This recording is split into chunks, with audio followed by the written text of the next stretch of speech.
శ్రీ సాయిబాబా జీవిత చరిత్ర నిత్యపారాయణ గ్రంథం 2వ రోజు పారాయణం శుక్రవారం. బాబా మత సామరస్యం. షిరిడీ గ్రామంలో ఉండే రోహిల్లా ఒక ముస్లిం మతాభిమాని, తీవ్ర మతాభిమాని అని చెప్పవచ్చు. ఇతడు మసీదులో బాబాతోటే ఉండి జీవించేవాడు. స్ఫురద్రూపి, బలిష్ఠుడు, పొడవైన కఫ్ని ధరించి అచ్చు ముస్లిం ఫకీరులా ఉండేవాడు. బాబాకు ప్రియాతిప్రియమైన శిష్యుడు. అలాగే రోహిల్లాకు కూడా బాబా అంటే విపరీతమైన భక్తి. అయితే తీవ్రమైన మతపిచ్చి వలన కల్మాను, దైవ ప్రార్థన ఎంతో ఉద్రేకంతో బిగ్గరగా చదివేవాడు. అలా రోజుకు అనేక సార్లు ఎంతో బిగ్గరగా చదివేవాడు. అది ఆ ఊరి వారందరికీ ఆంబోతు రంకెలాగా, గాడిద ఊండ్రలాగా కర్ణ కఠోరంగా వినిపించేది. ఒక సమయం సందర్భం లేకుండా అర్ధరాత్రులు కూడా అనేక సార్లు కల్మాను ఉచ్చస్వరంతో చదివేవాడు. అయితే శ్రమజీవులైన షిరిడీ గ్రామ రైతులకు రాత్రులు ఈ కేకల వలన నిద్రపట్టేది కాదు. చివరకు వాళ్ళందరూ కూడబలుక్కుని ఒకసారి ఈ విషయం ధైర్యంగా బాబాకు ఫిర్యాదు చేస్తారు. ఆ ఆంబోతు రంకెలను, గాడిద ఓండ్రింపులను ఆపించమని ప్రార్థిస్తారు.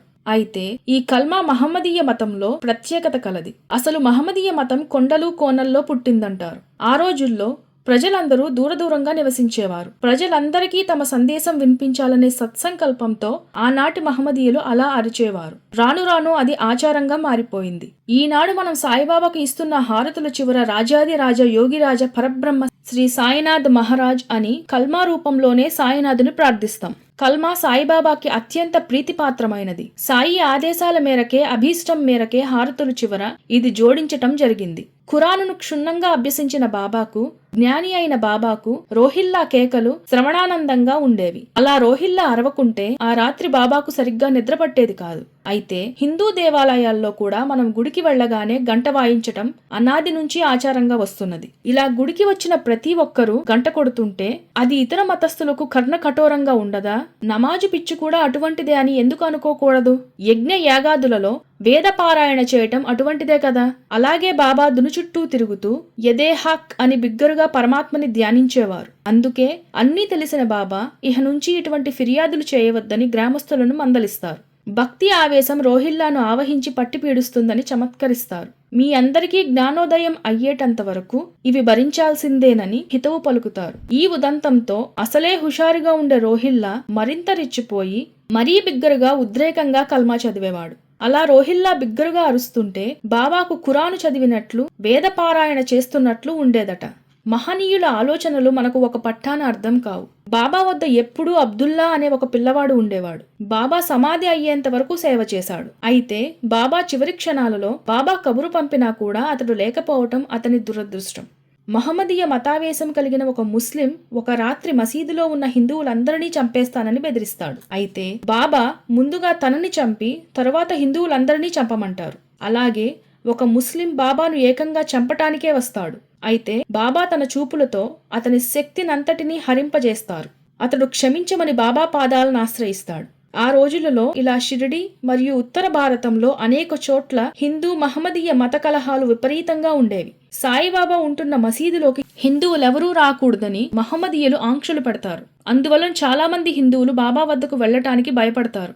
చివరకు ముస్లింలు మహల్సాపతిని కూడా బాబా వద్దకు వెళ్లకూడదని హుకుం జారీ చేస్తారు. అయితే బాబాకు అత్యంత ప్రియభక్తుడైన మహల్సాపతి ప్రాణాలకు తెగించి బాబా సేవ చేయడానికి పూజా ద్రవ్యాలతో సహా మసీదులోకి బయలుదేరుతాడు. మహమ్మదీయులు రాళ్లతో, కర్రలతో అతనిని గొడ్డును బాదినట్లు బాదుతారు. అయినా మహల్సాపతి బెదరకుండా బాబా సేవకే ఉద్యుక్తుడవుతాడు. అయితే మూర్ఖులైన మహమ్మదీయ మత దురభిమానులు మహల్సాపతి తలపై కర్రలతో పెద్దగా బాదుతారు. హా బాబా అని ఒక్క గావుకేక పెట్టి మహల్సాపతి రక్తపు మడుగులో క్రింద పడిపోతాడు. సరిగ్గా ఆ సమయాన్నే బాబా కూడా మసీదులో నుంచి పెద్దగా గావుకేక పెడతారు. బాబా యందు ప్రేమాభిమానాలున్న హిందూ ముస్లిం సోదరులందరూ పరుగు పరుగున బాబా వద్దకు చేరుతారు.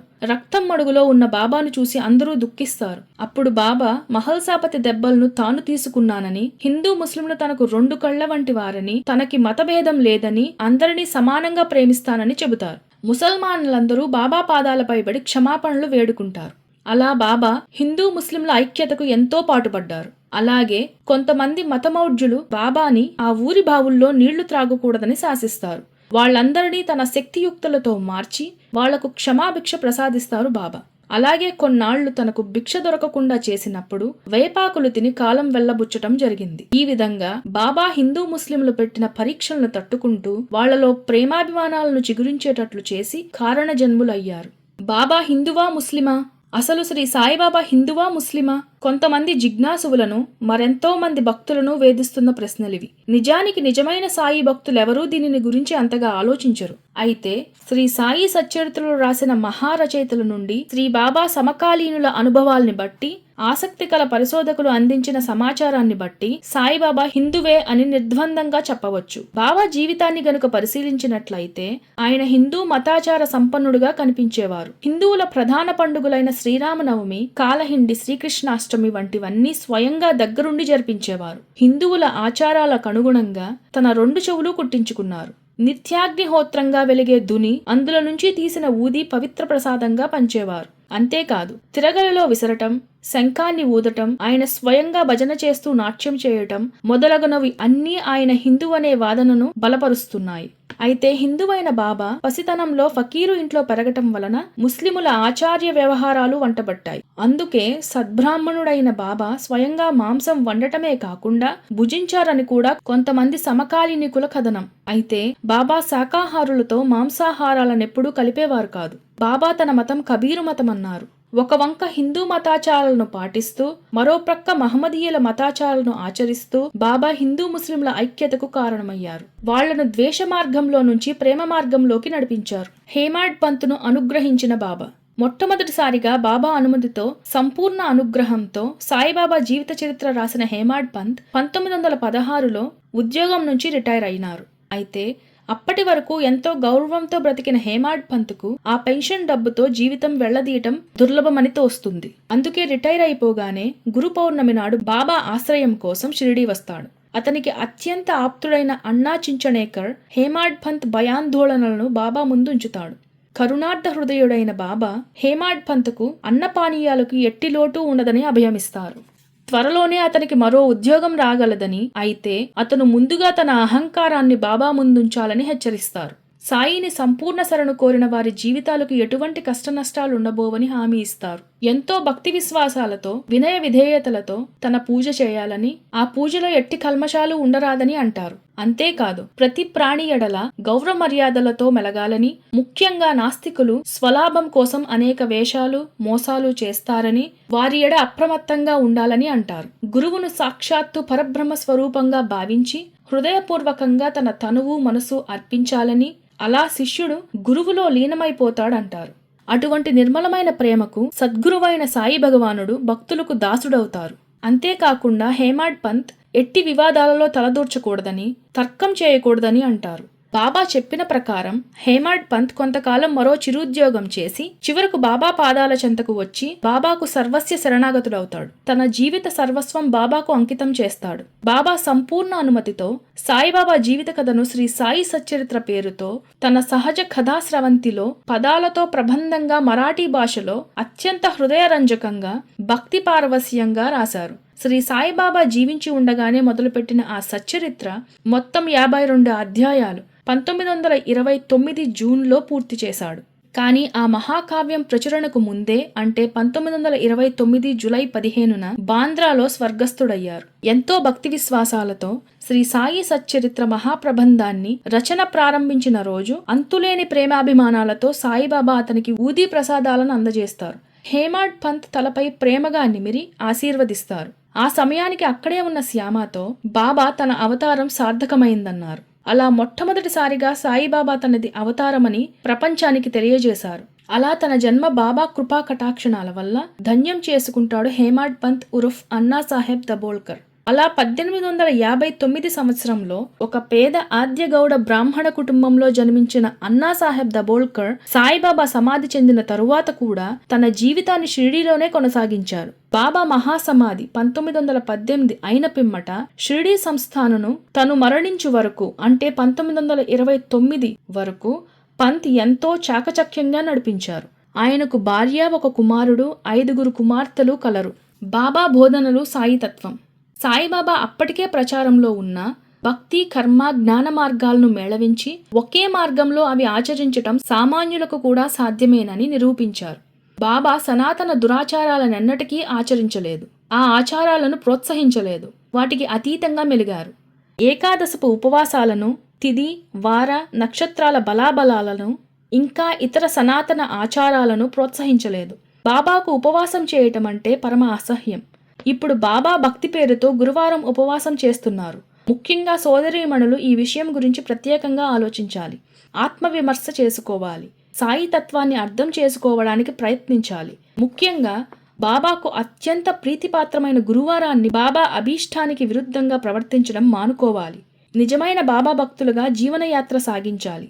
అప్పుడే మీరు బాబా ప్రేమాభిమానాలను చూరగొంటారు. బాబా శరీర ఆరోగ్యానికి అత్యంత ప్రాధాన్యత ఇచ్చారు. అందుకేనేమో బాబా తన జీవితం మొదటి రోజుల్లో వస్తాదిగా ఉండటానికి ఎంతో ఇష్టపడ్డారు. బలిష్టమైన దృఢమైన శరీరం కలిగి మంచి ఆరోగ్యం కలిగిన వ్యక్తే మంచి మార్గంలో ఆలోచించగలడు. అస్బలిత బ్రహ్మచారి అయిన బాబా ఇంద్రియ నిగ్రహాన్ని కూడా బోధించారు. అన్నిటికంటే ముఖ్యమైనది తనను త్రికరణ శుద్ధిగా నమ్మిన భక్తులను, తనకు ఆత్మార్పణ చేసిన భక్తుల దుష్కర్మలను బాబా తానే స్వయంగా అనుభవించి వారిని ఆ చెడు కర్మ ఫలితాల నుంచి విముక్తి చేసేవారు.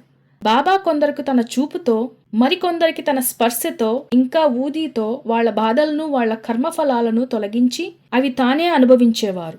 భక్తి ప్రేమలను ప్రోత్సహిస్తూనే భక్తులను జ్ఞాన మార్గం వైపు నడిపించారు. సంకీర్తనలను, భజనలను ప్రోత్సహించారు. ఈ కలియుగంలో సంకీర్తనలు, భజనలు ద్వారా భగవంతుని చేరటం సులభమని బోధించారు. నామమే అన్నిటికంటే గొప్పదని తెలియజేశారు. భాగోజీ షిండే బాబాల సంబంధం. సాయికి పరిశుభ్రత ముఖ్యం కాదు, నిర్మలమైన మనస్సు ముఖ్యం. అందుకే ఎటువంటి అసహ్యం లేకుండా కుష్టివాడైన బాగోజీ షిండే అనువానికి సేవ చేస్తారు. అలాగే దునిలో ఉంచినప్పుడు గాయాలైన తన చేతికి ఈ బాగోజీ చేతనే తను సమాధి అయ్యేటంత వరకు సుమారు 8 సంవత్సరాలు మర్దన చేయించుకుంటారు. పసర్లు రాయించుకుంటారు. అతని శరీరమంతా చీము కారుతూ దుర్వాసన కొడుతున్నా అతని చేత సేవ చేయించుకొని తన ప్రేమను పూర్తిగా అతనికి పంచిపెడతారు. తను భిక్షాటన ద్వారా సంపాదించిన ఆహార పదార్థాలను జోలెలోనూ రేకు డబ్బాల్లోనూ వేసేవారు. అన్నిటినీ కలిపి ఒకేసారి భుజించేవారు. ఒక్కోసారి వాటిని కుక్కలు, పిల్లులు, కాకులు తినుచుండెడివి. వాటిని తరిమి కొట్టేవారు కాదు. అలా అవి తింటుంటే తనే తిన్నట్లుగా భావించి సంతృప్తి చెందేవారు. ఒక్కోసారి అలా అవి తినిపారేసిన ఆహారాన్నే భుజించేవారు. ఇలా బాబా తన ప్రేమను పశుపక్ష్యాదులకు కూడా పంచారు. ఈ విధంగా సాయి సచరిత్ర పరిశీలించినట్లయితే బాబాకు నియమనిష్టలనేవి లేవు. శుచి, మడి దరిదాపుల్లోనే లేవు. అందుకే ఈనాడు మనం బాబా పూజా విధానాల గురించి ఇతరులకు చెప్పటం మానుకోవాలి. బాబా స్మరణే బాబా పూజ. బాబా వింత ప్రవర్తన. అప్పుడప్పుడు సాయి ఉగ్రరూపం దాల్చేవారు. అకారణంగా కోపోద్రిక్తులయ్యేవారు. కర్రను నేలకేసి బలంగా కొట్టేవారు. బట్టలను చింపేసుకునేవారు. భక్తులపై రాళ్లు రువ్వేవారు. బిగ్గరుగా కేకలేసేవారు. ఆ సమయంలో భక్తులందరూ భయంగా ఒదిగి కూర్చునేవారు. ఈ ఉన్మత్త అవతారం చూసిన ప్రొఫెసర్ నార్కే, శ్రీమాన్ బూటి అల్లుడు, సాయి నిజంగా పిచ్చివాడే అని నిర్ణయానికి వస్తాడు. కొంతసేపు అయ్యాక తన పాదాలు ఒత్తుతున్న నార్కేతో బాబా, నేను పిచ్చివాణ్ణి కాదు అంటారు మెల్లగా. తన మనసులోని మాటను ఇట్టే గ్రహించిన నార్కే సాయిని మహాపురుషుడుగా గుర్తిస్తాడు. భక్త హృదయాలలో బాబా స్థానం. 95 సంవత్సరాల వయసు గల గౌలీబువ అనే ఒక వృద్ధ భక్తుడు ప్రతి సంవత్సరం పండరీ యాత్ర చేయుచుండెడివాడు. అలాగే ఆ యాత్ర ముగించుకొని తిరిగి షిర్డీ వెళ్లి సాయిబాబాను దర్శించుకొనిడివాడు. అలా అయితేనే తన పండరీపుర యాత్ర పరిసమాప్తం కాగలదని అతని ఉద్దేశం. అతడు పండరీనాథుని సాయిబాబాలో చూచుకొనిడివాడు. బాబా సాక్షాత్తు పండరీనాథుడు, పాండురంగ విఠలుని అవతారమని ప్రపంచానికి తెలియజేస్తారు. భగవంతరావు క్షీరసాగరుని తండ్రి, విఠల భక్తుడు. ప్రతి సంవత్సరం నియమం తప్పకుండా పండరీ యాత్ర చేసి విఠలుని దర్శించుకొని చుండెడివాడు. అంతేకాకుండా విఠలుని చిత్రపటాన్ని తన పూజా మందిరంలో ప్రతిష్ఠించి ప్రతిరోజు నియమం తప్పకుండా ధూపదీప నైవేద్యాలతో పూజలు చేసేవాడు. అయితే అతన్ని తదనంతరం కొడుకైన భగవంతరావు ఆ పూజలను, నైవేద్యాలను జరపకుండా విఠలుని ఎడల అశ్రద్ధగా ఉండేవాడు. కనీసం విఠలుని దర్శించడివాడు కూడా కాదు. అయితే క్షీరసాగరుని స్నేహితుడైన బాబా భగవంతరావుని తన వద్దకు రప్పించుకుని తిరిగి అతను విఠలుని భక్తిలో పడేటట్లు చేస్తారు. అంతేకాదు, వీడు నిత్య నైవేద్యాలు ఎప్పుడూ పెట్టకుండా నన్ను, విఠలుని ఆకలితో మార్చేవాడు అంటూ చివాట్లు పెట్టి తిరిగి అతనిని పాండురంగని పూజ చేసేటట్లు చేస్తారు. ఈ విధంగా బాబా తను విఠలుని విష్ణువు అవతారమని చెప్పకనే చెప్పారు. తాను హిందువనే బాబా ఈ విధంగా మనకు పరోక్షంగా తెలియజేస్తారు. ఎందుకంటే హిందువుల ఆచారాల ప్రకారం మాత్రమే కేవలం మనం భగవంతునికి మాత్రమే నిత్య నైవేద్యాలు అర్పిస్తాం.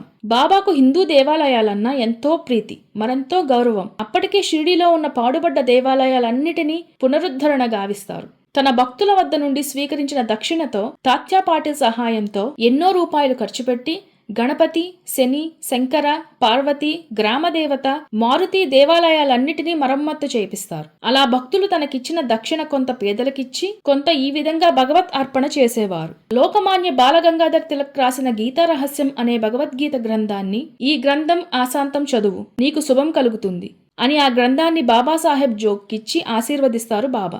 భగవద్గీతనంతటినీ ఏ అధ్యాయాన్ని ఆ అధ్యాయంగా అర్థం చేసుకోవటం గాక హారంలో తాడులాగా కర్మయోగమనున్నది సర్వత్రా వ్యాపించి ఉందని తిలక్ మహాశయులు దానికి సుదీర్ఘ గ్రంథంగా వివరణ ఇచ్చారు. బాబా మనసుకు నచ్చిన గ్రంథాలలో తిలక్ రచించిన గీతా రహస్యం ముఖ్యమైనది. పురందర్ అనే భక్తుడు తన తల్లి భార్యలతో పండరీపురానికి ప్రయాణమవుతాడు. మార్గమధ్యంలో షిరిడీ వెళ్లి సాయినాథుని సందర్శిస్తారు. వారి ఆలోచనలను అర్థం చేసుకున్న సాయి వారికి పాండురంగ విఠలునిగా దర్శనమిస్తారు. అయితే సాయి మాత్రం వాళ్ళని పండరీపురం వెళ్లమనే ప్రోత్సహించేవారు చమత్కారంగా. అలాగే ఒకసారి రామచంద్ర సీతారాం దేవ్ అనే భక్తుడు అకల్కోటకు బయలుదేరి వెళ్తూ దారిలో సాయి దర్శనం చేసుకుంటాడు. అయితే సాయి అతనితో ముందుగా అకల్కోట వెళ్ళిరా అని సాగనంపుతారు. 1903లో సింధియా అనే భక్తునితో బాబా తానే సద్గురువైన శ్రీ నరసింహ సరస్వతి స్వామినని చెప్పారు. మరి యొక్క సందర్భంలో దత్తాత్రేయుని 3వ అవతారమైన మాణిక్య ప్రభువు తానేనంటారు. తన సమకాలీనుడైన అకల్కోట్ మహారాజ్ అవతారం కూడా తానేనంటారు సాయి. త్రేతాయుగంలో శ్రీరాముడు, పరశురాముడు సమకాలీనుకులు కారా ఈ గురు పరంపరలో శ్రీ సాయిబాబాది 7వ అవతారమని తెలుస్తున్నది. సాయిబాబా ఆధ్యాత్మిక జ్ఞాని. సాయి రహం నజర్ కర్నా, బచ్చోం కా పాలన కర్నా. షిరిడీ హారతులు జగత్ ప్రసిద్ధం. ఇవి ఈనాడు దేశం నలుమూలలా సాయి తత్వాన్ని ప్రచారం చేస్తున్నాయి. ఇందులో కొన్ని ముఖ్యమైన హారతులు ప్రముఖ సాయి భక్తుడైన గణపతిరావు దత్తాత్రేయ సహస్రబద్ధే ఉర్ఫీ దాసగణు మహారాజ్ రచించటం జరిగింది. శ్రీ సాయిబాబా సృష్టించిన అద్భుత పాత్రలలో మరో నిమిత్త మాత్రుడు దాసగణు. 1890లో కానిస్టేబుల్గా పనిచేస్తూ అశ్లీలమైన వీధి నాటకాలు, హరికథలు చెబుతుండేవాడు. అప్పటికే సాయి దర్శనానికి వచ్చి వెళుతున్న నానాసాహెబ్ చంద్రోర్కర్తో ఇతను షిరిడీ వస్తూ పోతూ ఉండేవాడు. నానాసాహెబ్ చంద్రోర్కర్ సాయికి పరిచయం చేసిన మరో ఆణిముత్యమితడు. మొదట్లో ఎప్పుడూ సాయిని భగవంతునిగా అంగీకరించలేదు దాసగణు. అయితే బాబాను భగవంతుడిగా వర్ణిస్తూ తనకున్న రచనా నైపుణ్యంలో ఎన్నో స్తోత్రాలు రాసినా అవి కృత్రిమంగా ఉండేవే తప్ప భక్తి భావన శూన్యం. బాబాతో ఎంతో పరిచయం ఉన్నా మరో గురువును ఆశ్రయిస్తాడు దాసగణు. అతని ప్రవర్తన ఇంత విపరీతంగా ఉన్నా బాబా అతన్ని సరిదిద్దటానికే ప్రయత్నిస్తారు. అతని కార్యక్రమాలపై ఎట్టి అభ్యంతరం పెట్టేవారు కాదు. అయితే అతని అంతరాంతరాలలో నిద్రాణంగా ఉన్న ఆధ్యాత్మిక సంస్కారాలను మేల్కొల్పి బాబా అతని భక్తునిగా చేసుకుని తన సాయితత్వ ప్రచారానికి ఉపయోగించుకొని అతని జీవితాన్ని సాఫల్యం చేశారు.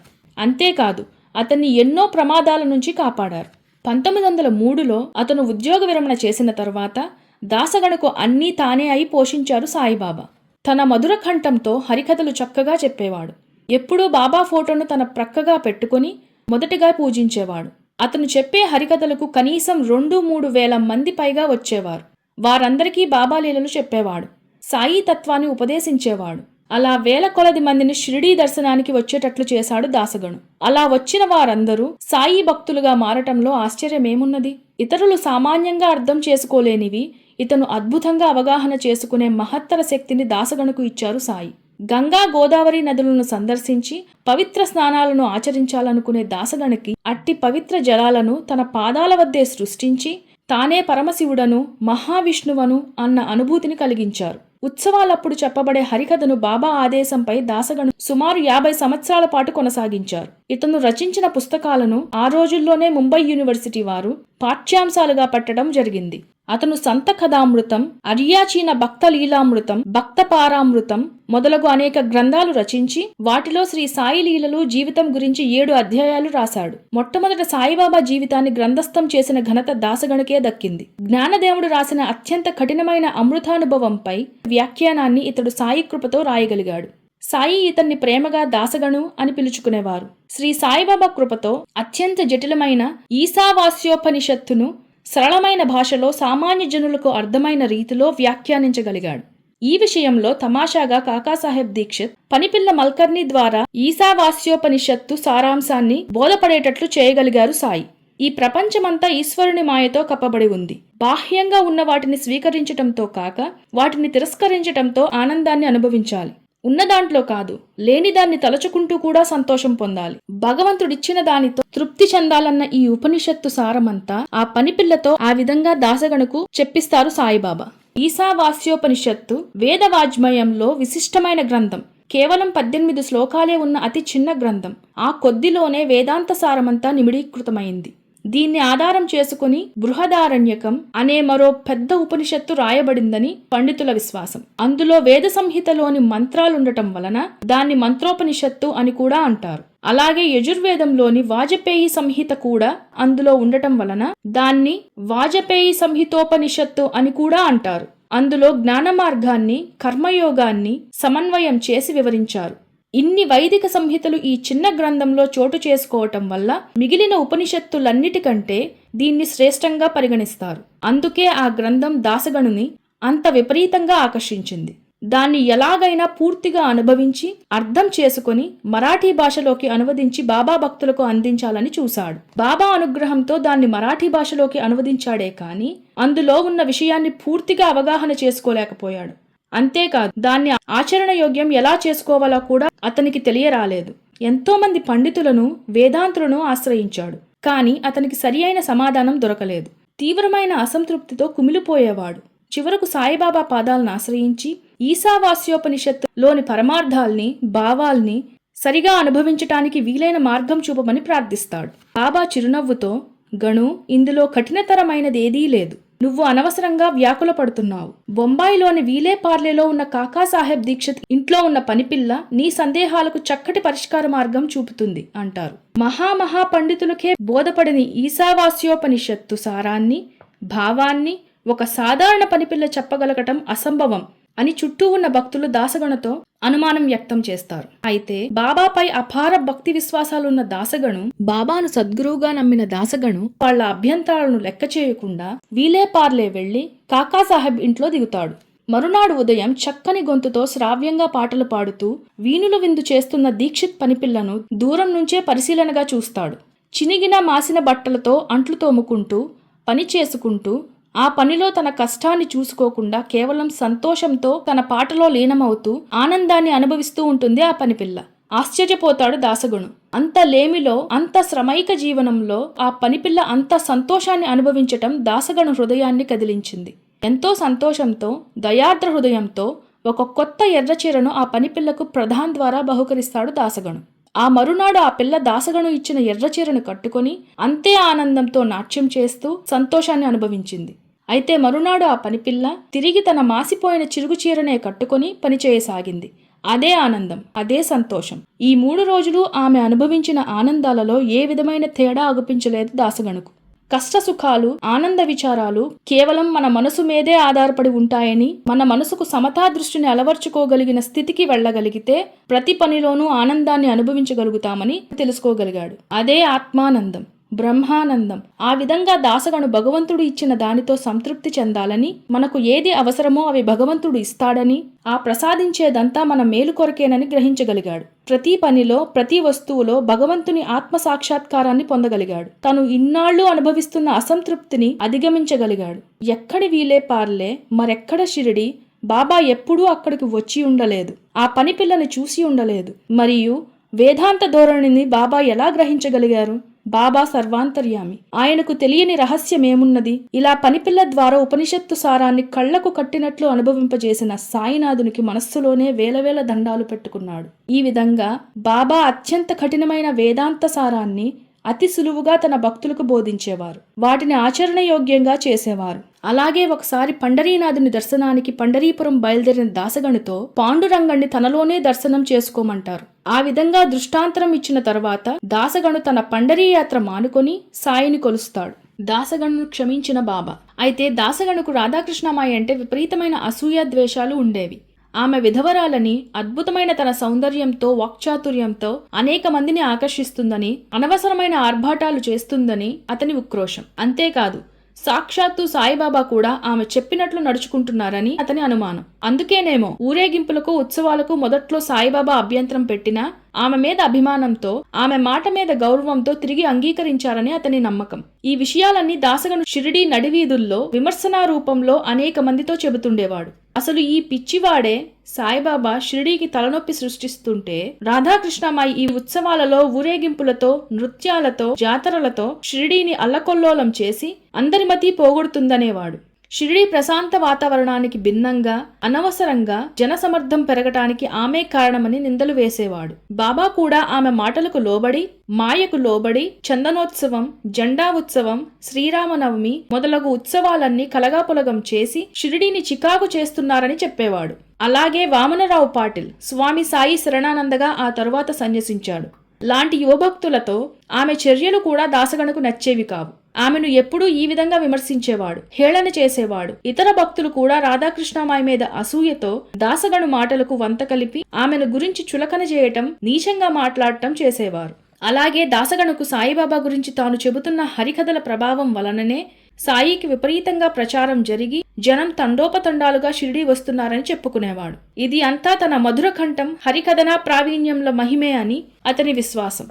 అయితే సర్వాంతర్యామి అయిన సాయిబాబా దాసగణ చేస్తున్న ఈ విష ప్రచారాలను ఇట్టే కనిపెట్టారు. ఈ విషయంపై ఆయన భక్తులతో జరుపుతున్న విపరీత విమర్శలపై దాసగణుని ప్రశ్నిస్తారు బాబా. రుచికరమైన బాబా ప్రసాదాలకు ఇహ దూరం కావాల్సి వస్తుందని భక్తులందరూ భయపడతారు. అసలు ఈ విషయాలన్నీ బాబాకు ఎలా తెలిసాయో అర్థం కాక దాసగణు నివ్వెరపోతాడు.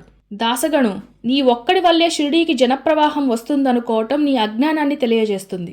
కేవలం నీ హరికథా చాతుర్యంతో జనాన్ని ఆకర్షించాలనుకున్నప్పుడు భగవంతుడిచ్చిన అందచందాలతో, వాక్చాతుర్యంతో మరొకరు ఆకర్షించటంలో తప్పేమిటి? అయినా గణు, ఒకటి చెప్తున్నాను విను. మనల్ని విమర్శించేవారే మనకు నిజమైన స్నేహితులు. వాళ్లను ఎప్పుడూ మన చుట్టుపక్కలే అంటిపెట్టుకోవాలి.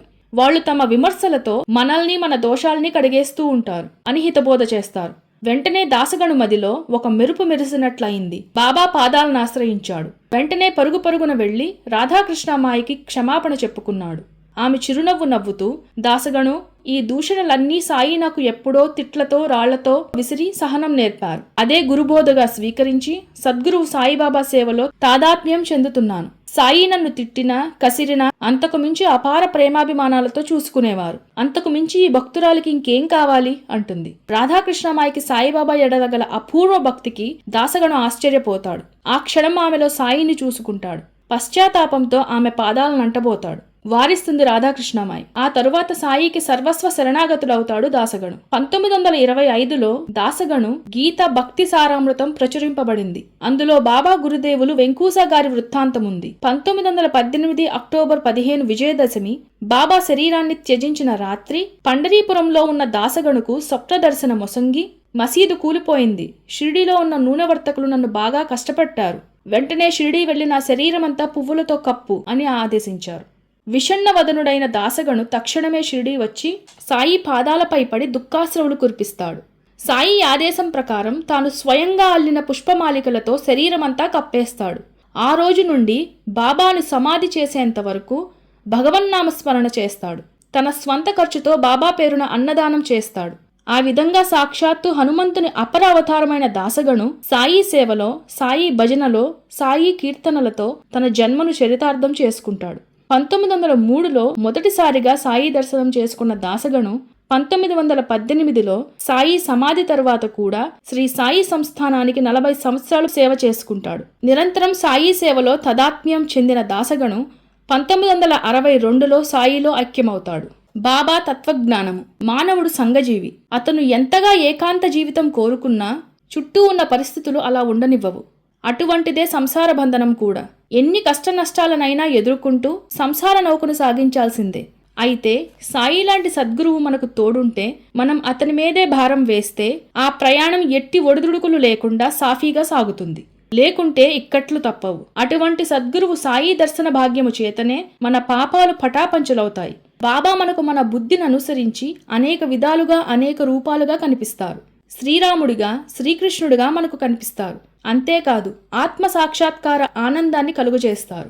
అహంకారం, మమకారం ఈ రెండు మానవ జాతిని పట్టి పీడిస్తున్న మహామారులు.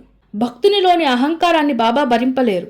అందుకే బాబా ఎప్పటికప్పుడు దాన్ని అణిచివేసి గర్వభంగం కలిగిస్తారు. అట్లు అహంకారం నశించిన నిజమైన భక్తునకు బాబా ఆత్మానందాన్ని అనుగ్రహిస్తారు. సాయిబాబా సమకాలీనుడైన లోకోత్తర పురుషుడు శ్రీరామకృష్ణ పరమహంస మహామహనీయులను సైతం ఈ అహంకార మమకారములు క్షణకాలమైనా ఆవేశించుచుండునని చెప్పిరి. పరమహంస తన స్వానుభవమునిట్లు వెల్లడించిరి. ఏనాడైనా నాకు క్షణకాలం అహంకారం కలిగినా ఆ మరునాడు జబ్బు చేయుచుండెడిది. మరి ఒకప్పుడు ఇట్లు పలికిరి, అహంకారము నెట్లు నశింపజేసుకోవలియునో తెలియునా, వడ్లు దంచువారప్పుడప్పుడు ఆగి ఊక పూర్తిగా పోయినో లేదో అని పరిశీలించుచుందురు. నగలను త్రాసులో వేసి తూచువారు ముళ్ళు సరిగా నడుమ నిలుచుచున్నదో లేదో తరచుగా ఆగి కనుగొనుచుందురు. అటులనే అహంకారము ఇంకనూ తల ఎత్తుచున్నదో అణిగిపోయినదో తెలుసుకొనుటకు అప్పుడప్పుడు నన్ను నేను నిందించుకునివాడును. ఒక్కొక్కప్పుడు శరీర స్వభావమును గూర్చి ఇట్లు పర్యాలోచించుకొనువాడను. చూడు, ఈ శరీరం ఎట్టిదో, మాంసము తోడను ఎముకల తోడను గూడిన పంజరముగాక మరేమది. ఇందులో నెత్తురు చీము మొదలగు మలిన పదార్థములు తప్ప మరేమున్నవి. దీనిని గురించి ఇంత అభిమానమును అహంకారమును పూనుట ఎంత విచిత్రము. ఈ విధంగా అహంకార మమకారము విడిచిపెట్టిన మనము బాబాను అర్హతకు తగ్గ కోరికలు మాత్రమే వేడుకోవాలి. అట్లయినా బాబా మిక్కిలి సంతుష్టుడై అర్హమైన మన కోరికలు ఇట్టే ఈడేరుస్తారు. సమర్థ సద్గురువైన శ్రీ షిరిడి సాయిబాబాకు మనం సర్వస్య శరణాగతి అయి భక్తి జ్ఞాన యోగ మార్గాలలో అత్యంత కష్టసాధ్యమైన భక్తి మార్గాల్ని అవలీలగా అధిగమించి మోక్షమును సంపాదించవచ్చును. నిజమైన నా భక్తుని ఇంట్లో అన్న వస్త్రములకు ఏనాడూ లోటు ఉండదు. భక్తి శ్రద్ధలతో నన్నే ఆరాధించు వారి యోగక్షేమములు నేనే స్వయంగా చూచుకుందును. ఆడంబరాల కొరకు కీర్తి ప్రతిష్టల కొరకు ప్రాకులాడుట మాని నా అనుగ్రహము సంపాదించుటకు ప్రయత్నించుము. నీ సమస్త ఇంద్రియములను నా ఆధీనములో ఉంచుము. ఎటువంటి తుచ్చమైన కోరికలను ఆశించకు అని బాబా భక్తులకు బోధించారు. సద్గురువుల కృప ఉంటే ఆత్మ సాక్షాత్కారాన్ని కూడా సంపాదించవచ్చని బాబా నొక్కి వక్కాణించారు. శిష్యుడనేవాడు గురువులో లీనమై తాదాత్మ్యాన్ని పొందాలనేవారు. ఆత్మ సాక్షాత్కారాన్ని పొంది నేనే బ్రహ్మ అనే ఆనందానుభూతిని భక్తుడు పొందగలుగుతాడు. చంచల బుద్ధి కలవాడు ఎందుకు పనికిరాని వాడని బాబా చెప్పారు. చందనోత్సవము, శ్రీరామనవమి, ఉరుసు ఉత్సవాలు. బాబా అనుగ్రహం పొంది అనేక మంది సంతానాన్ని పొందగలిగారు.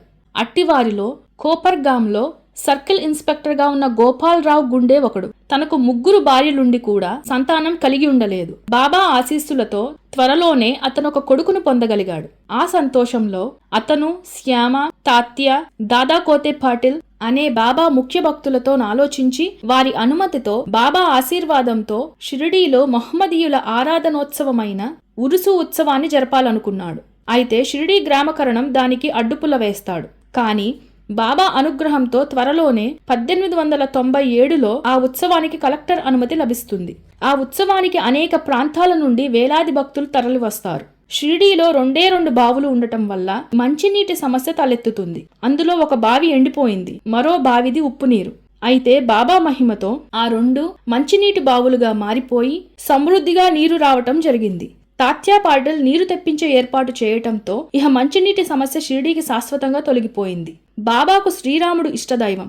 అందుకేనేమో కొంతమంది భక్తులు బాబా జన్మదినం శ్రీరామనవమి అని చెబుతుంటారు. బాబా ఈ ఉరుసు ఉత్సవాన్ని శ్రీరామనవమి నాడు జరపమని ఆదేశించారు. ఈ విధంగా బాబా మహమ్మదీయుల పవిత్రమైన ఉరుసు ఉత్సవాన్ని శ్రీరామనవమి నాడు నిర్వహింపజేసి హిందూ ముస్లింల సమైక్యతకు ఎంతో పాటుపడ్డారు. బాబాకిష్టమైన కుస్తీ పోటీలు కూడా ఆ ఉత్సవంలో నిర్వహించటం జరిగింది. గోపాలరావు గుండే మిత్రుడి పేరు దాము అన్నా కాసార్. బాబా అతనికి కూడా పుత్ర సంతానాన్ని అనుగ్రహించారు. భక్తులు ఈ ఉత్సవం కొరకు దాము చేత ఒక జెండాని, నిమోన్కర్ చేత మరో జెండాని, మొత్తం 2 జెండాలు ఏర్పాటు చేసి వాటిని మసీదుకు 2 మూలలా నిలబెట్టారు. ఈ పద్ధతి ఇప్పటికీ పాటిస్తున్నారు. ఈ విధంగా ఈ ఉత్సవాలు 5 సంవత్సరాలు జరిగిన తరువాత కొటారీల గ్రామానికి చెందిన అరూర్ సక్కర్ దలాల్ అనే మహమ్మదీయ భక్తుడు బాబా అనుమతితో చందనోత్సవాన్ని ప్రారంభిస్తాడు. వెడల్పాటి పళ్లంలో చందనం ఉంచి తలపై పెట్టుకొని సాంబ్రాణి ధూపదీపములతో బాజా భజంత్రీలతో ఊరేగి ఆ తర్వాత మసీదుకు వచ్చి మసీదు గూటిలోని గోడలపైన చేతితో తట్టి అందరూ ఆనందించేవారు.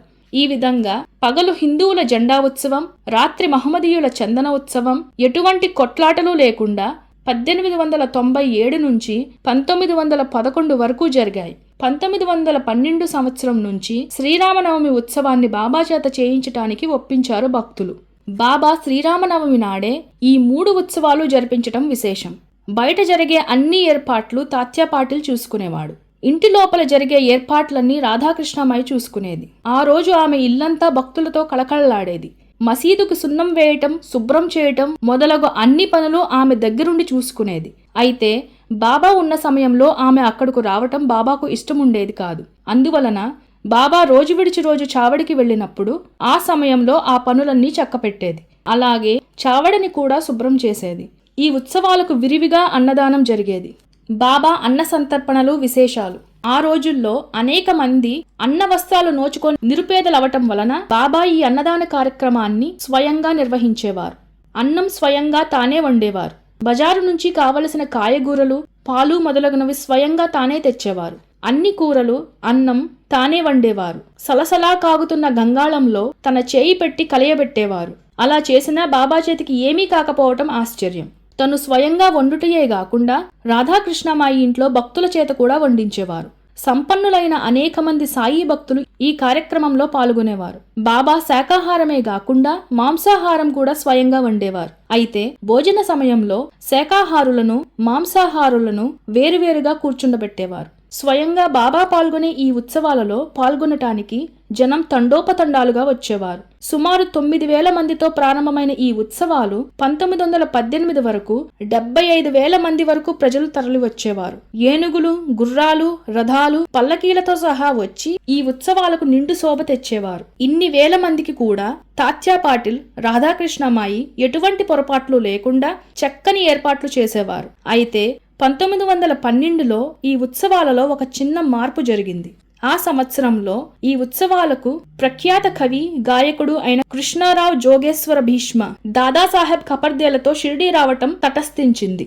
ఈ ఉత్సవాన్ని శ్రీరామనవమిగా జరపటం బాగుంటుందని, తన ఆలోచన బాబా ఆలోచనలకు అనుగుణంగా ఉంటుందని భీష్మ అనుకుంటాడు. తన ఆలోచనలను కాకా మహాజని ముందుంచుతాడు. కాకా మహాజని శ్రీరామనవమి అనగానే హరికథలు అంతటా జరగటం అలవాటుగా చూచి ఉన్నారు. కావున బాబా వద్ద ఆ సాంప్రదాయం నెరవేర్చటం ఎట్లా అని కాకా మహాజని సంశయిస్తాడు. అయితే భీష్మ స్వయంగా కవి, గాయకుడు, రచయిత కావున ఆ కార్యం తానే నిర్వహిస్తానని పెద్ద బాధ్యతనే పెట్టుకుంటాడు. భక్తులందరికీ ప్రసాదాలు పంచే ఏర్పాట్లు రాధాకృష్ణమాయి చేత చేయించటానికి ఆమెను ఒప్పిస్తారు. చివరకు భయంగానే తమ మనసులోని కోరికను బాబాకు నివేదిస్తారు భీష్మ, కాకా మహాజని. బాబా వెంటనే దానికి సమ్మతించి ఆశీర్వదిస్తారు. అంటే ఈ ఉత్సవాల నిర్వహణకు వారికి కావలసిన శక్తిని ప్రసాదించారన్నమాట. బాబా మసీదులో లేని సమయంలో రాధాకృష్ణమాయి, భీష్మ బాబా ఆసనముకు ఎదురుగా ఒక ఉయ్యాల కట్టిస్తారు. బాబా అడుగగా అది శ్రీరాముని జననాన్ని తెలియజేసే ఉయ్యాల అని చెబుతారు. మౌనంగానే బాబా ఆశీర్వదిస్తారు. అయితే భీష్మ తాను రచించిన రామాఖ్యానం అనే శ్రీరాముని చరిత్ర హరికథగా చెప్పబోతున్నాననే సంగతి బాబాకు చెప్పడం మర్చిపోతాడు. బాబా మసీదులోంచి ఒక పూలమాల తీసి కాకా మహాజని మెడలో వేస్తారు. అలాగే మరో పూలమాలను తనకిచ్చి భీష్మకు వేయమని చెబుతారు. అందువల్ల బాబా శ్రీరాముని చరిత్రను హరికథా రూపంలో సాయి సగుణపాసనను కూడా చెప్పటానికి పూనుకున్న భీష్మకు శక్తిని, ఆశీర్వాదాన్ని ఇచ్చినట్లయింది. బాబా దయతో అలా ప్రారంభమైన ఉత్సవాలు ఆనందోత్సవాలతో ముగుస్తాయి. భక్తులందరూ సంతోషంతో శ్రీరామచంద్రమూర్తికి జై అనే నినాదాలతో, బాజా భజంత్రీలతో ఎర్ర గులాలను ఒకరిపై ఒకరు చల్లుకోవటం ప్రారంభిస్తారు. అయితే దురదృష్టవశాత్తు ఆ గులాలు అన్ని వైపులా విసరటం వల్ల అవి కొన్ని బాబా కంట్లో పడతాయి. బాబా ఆగ్రహోదగ్రంగా అందరినీ తిట్టడం ప్రారంభిస్తారు. భక్తులు చల్లా చెదురై పారిపోతారు. అయితే బాబా స్వభావం తెలిసిన వారు అవన్నీ దీవెనలుగా భావిస్తారు. బాబా శ్రీరామ రూపం ధరించి రావణాసురునిలోని ఉన్న అహంకారాన్ని, దురాలోచనలను ప్రాలద్రోలడానికి ఈ విధంగా ప్రవర్తించారని అనుకుంటారు. ఆ విధంగా ఉత్సవం సమాప్తమైన తరువాత ఆ ఉయ్యాల తీయటానికి కాకా మహాజనికి అనుమతిస్తారు బాబా. ఈ విధంగా గోపాలరావు గుండే ఆరంభించిన మేళా ఉరుసు చందనోత్సవంతో కలుపుకొని భీష్మ ప్రయత్నంతో శ్రీరామనవమితో పెద్ద ఉత్సవంగా మారి బాబా భక్తులందరూ తరింపగలిగేటట్లు చేయగలిగారు. 1913 నుండి రాధాకృష్ణమాయి దానికి నామ సప్తాహాన్ని కూడా జత చేసింది. ఆమె తన ఇంట్లో అనేక మంది భక్తులతో వేకువజామునే లేచి బాబాకు అత్యంత ప్రియమైన భజన కార్యక్రమాన్ని నిర్వహించేది. అచ్చం పండరీపురంలో లాగా వివిధ కార్యక్రమాలు నిర్వహించేది. ఆ సంవత్సరం ఆధునిక తుకారాం అని పిలువబడే బాలుబులి మాలాచే హరికథా కార్యక్రమం ఏర్పాటు చేయటం జరిగింది. అయితే శ్రీరామనవమి నాడు మహారాష్ట్రలోని అనేక దేవాలయాలలో ఈ హరికథా కార్యక్రమాలు జరుపవలసి రావటం వల్ల హరికథలకు కొరత ఏర్పడింది. అందువలన బాబా 1914 సంవత్సరం నుంచి శ్రీరామనవమి నాడు సంకీర్తన చేయు బాధ్యతను దాసగణు మహారాజుకు అప్పజెప్పి ఈ సమస్యకు శాశ్వత పరిష్కారం కనుగొన్నారు. దాసగణు తను నిర్యాణం చెందేటంత వరకు 1962 వరకు జయప్రదంగా నిర్వహించారు. రాను రాను ఈ ఉత్సవాలకు అనేక రకాలుగా ప్రాముఖ్యతను సంతరించుకున్నాయి. రాధాకృష్ణమాయి పండరీలో మాదిరిగా భక్తులు సమర్పించిన బహుమతులు, వెండి సామాన్లు, రథాలు, గుర్రాలు ఇంకా ఇతర విలువగల అనేక వస్తువులు స్వీకరించి ప్రోత్సహించి శ్రీ సాయి సంస్థాన్ ఏర్పరిచి దానికి బహుకరించడం మొదలుపెట్టింది. ఈ విధంగా ఎన్ని బహుమతులు సమకూరుతున్నా, లక్షలాది ప్రజలు దక్షిణలు సమర్పిస్తున్నా, బ్రహ్మరథం పడుతున్నా సాయిబాబా ఎప్పటిలాగే ఫకీరులాగానే గడపసాగారు. హిందూ ముస్లింలు ఐకమత్యంగా ఈ ఉత్సవాలు అనేక సంవత్సరాలుగా జరుపుతున్నప్పటికీ ఎటువంటి అల్లర్లు గాని, హింస గాని జరగలేదు. ఈ విధంగా బాబా హిందూ ముస్లింల ఐక్యతకు దోహద చేశారు. బాబా నివాసము, మసీదు మరమ్మత్తులు. బాబా మసీదులో 2 గదులలో నివసించేవారు. అవి కూడా చాలా చిన్నవిగా ఉండేవి. దాని ముందు జాగా కూడా చాలా కొంచెం ఉండటం వలన దాన్ని విశాలం చేసి బాబాకు విశ్రాంతిగా కూర్చోవటానికి అనువుగా ఉండటానికి ఏర్పాట్లు చేయాలనుకుంటాడు గోవిందరావు గుండే. నానాసాహెబ్ చంద్రోర్కర్, కాకాసాహెబ్ దీక్షితుల సహాయంతో నిర్మాణానికి అవసరమైన వస్తు సామాగ్రిని, రాళ్లు తెప్పిస్తాడు. బాబా అనుమతి లేకుండానే ఇవన్నీ తెప్పించి రాళ్లపై చెక్కిస్తాడు. అయితే బాబాకు ఈ పనులన్నీ ఏమాత్రం ఇష్టం లేదు. మహల్సాపతి కల్పించుకొని అతి కష్టం మీద మసీదు మరమ్మత్తు పనులకు బాబాను ఒప్పిస్తాడు. బాబా చావడిలో పడుకున్న ఒక్క రాత్రిలో మసీదును చక్కని రాళ్లతో తాపన చేయించారు. అప్పటి నుంచి బాబా గోనెగుడ్డపై కూర్చోవటం మాని చిన్న పరుపు మీద కూర్చుండేటట్లు చేశారు. ఈ విధంగా సభామండపం అంతా పూర్తి చేశారు. వాళ్లు మరమ్మతులు చేయిస్తున్న 2వ రోజునే చావడి నుంచి వచ్చిన బాబా అవన్నీ చూసి కోపంతో వాటన్నిటినీ పీకి పారేశారు. ఒక చేత్తో స్తంభాన్ని పట్టుకుని పీకేస్తూ మరో చేత్తో తాత్యా పీక పట్టుకుని అతని తలపాగాను పీకివేసి అగ్గిపుల్లతో దానికి నిప్పంటించి స్తంభాలు పీకేసిన గోతిలో దాన్ని వేశారు. బాబా కళ్ళు అగ్నిగోళంగా మండసాగాయి. అక్కడి వారందరూ భయకంపితులైనారు. అందరూ తలా ఒక దిక్కుకు పరిగెత్తసాగారు. అయితే కుష్ఠిరోగి అయిన బాగోజీ షిండే ధైర్యం చేసి బాబా వైపు నడవగా బాబా అతన్ని ప్రక్కకు తోసేశారు. శ్యామ కూడా అట్లాగే ప్రయత్నించగా బాబా అతనిపై ఒక ఇటుకరాయి విసురుతారు. చాలాసేపటికి బాబా శాంతించారు. చిన్నవాళ్లెప్పుడూ పెద్దవాళ్ల అనుమతి లేకుండా ఏదీ చేయకూడదని తెలియచెప్పటానికే బాబా ఈ విధంగా ప్రవర్తించారని అనుకోవలసి వస్తుంది. శాంతించిన బాబా ఒక జరీపాగాను కొని ఎంతో ప్రేమగా తాత్యా తలకు చుట్టారు. బాబా హృదయం పసిబాలుని హృదయం లాంటిది, నవనీత సమానం. ఈ సంఘటన జరిగిన తరువాత మసీదు మరమ్మత్తు కార్యక్రమం నిర్విఘ్నంగా జరిగింది. అసలు బాబా తన భక్తుల కోసం, తన కోసం అహోరాత్రులు కష్టపడి స్వంత డబ్బుతో సౌకర్యాలు కల్పించడానికి ప్రయత్నిస్తుంటే ఆ తిట్లేమిటి? ఆ తిట్ల ద్వారా గురువు అనుమతి లేకుండా ఆ కార్యక్రమం మొదలుపెట్టినందుకు మొదట ఆగ్రహించారు. ఆ తరువాత కరుణామయుడు అయిన బాబా వారిని అనుగ్రహించారు. అదే బాబా లీల. బాబా దివ్య బోధనలు. సాయిబాబాది ప్రత్యేక అవతారం. అతడు హిందువా, మహమ్మదీయుడా అన్న సందేహము వలదు. హిందువు వలె చెవులు కుట్టించుకున్నారు, కాని మహమ్మదీయుల వలె కనిపించుచుండెరి. హిందువుల పండుగలైన శ్రీరామనవమి, శ్రీకృష్ణాష్టమి మొదలగు పండుగలు జరిపించెడివారు. అంతే శ్రద్ధతో మహమ్మదీయ పండుగలైన ఈదుల్ ఫితర్, మొహర్రం మొదలగునవి జరిపించేవారు. బాబా పసితనంలో ముస్లిం ఫకీర్ ఇంట్లో పెరగటం వలన ఆ ఆచారాలు పాటించేవారు. హిందువులు ఆచరించేడి శంఖమూదుట, గంట వాయించుట, హోమము చేయుట, భజన మొదలగునవి మసీదులో చేయించెడివారు. తన తల్లి జ్ఞాపకార్థం మసీదుకు ద్వారకామాయి అని పేరు పెట్టుకున్నారు. దుని వెలిగించి ఆ అగ్నిహోత్రంలో తన భక్తుల పాపాల్ని భస్మం చేసేవారు. బ్రాహ్మణులందరూ ఆయనకు పూజ చేసి సాష్టాంగ దండ ప్రణామములు చేసడివారు. బాబా స్వయంగా మాంసం వండేవారు. మాంసం భుజించే వారిని వద్దనలేదు. బాబా ఎల్లవేళలా అల్లా మాలిక్ అనేవారు. మహమ్మదీయ పిల్లల్ని సుంతీ చేయించుకోమని ప్రోత్సహించేవారు. నిజానికి శ్రీ సాయి సచ్చరిత్ర రాసిన మహారచయితల రచనల నుండి, శ్రీ బాబా సమకాలీనుల సమాచారాన్ని బట్టి, ఆసక్తి కల పరిశోధకులు అందించిన విశేషాల్ని బట్టి సాయిబాబా ఖచ్చితంగా హిందువే అని నిర్ద్వందంగా చెప్పవచ్చు. అయితే బాబా తనది కబీరు మతమన్నారు. ఒక వంక హిందూ మతాచారాలను పాటిస్తూ, మరో చెంప మహమ్మదీయ మతాచారాలను ఆచరిస్తూ హిందూ ముస్లిం మతాల సమన్వయానికి పెద్ద పీట వేశారు. బాబా ఎప్పుడూ క్లుప్తంగా ప్రసంగించేవారు. ఒకనాడు మధ్యాహ్న హారతి అయిన పిమ్మట బాబా భక్తులతో, మీరు ఎక్కడ ఉన్నప్పటికీ, ఏమి చేయుచున్నప్పటికీ నాకు తెలియను. అది జ్ఞాపకముంచుకొనుడు.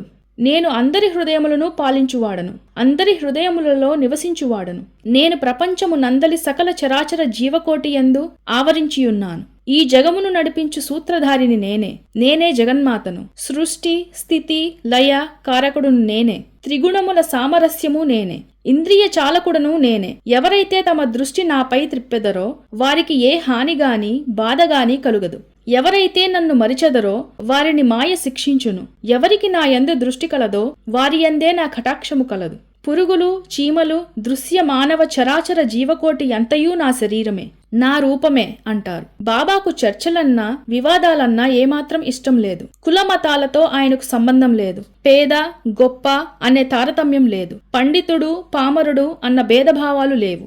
అందరినీ ఒకేలా చూసేవారు. బాబా ప్రతి మనిషిలోనూ భగవంతుణ్ణి చూడమనేవారు. అందుకే ఆయన అందర్నీ ఒకేలా చూడగలిగారు. స్వాగత సన్మానాలందు బాబాకు ఆసక్తి లేదు. బాబా ఎదుటివారి మనసులోని ఆలోచనలను ఇట్టే గ్రహిస్తారు.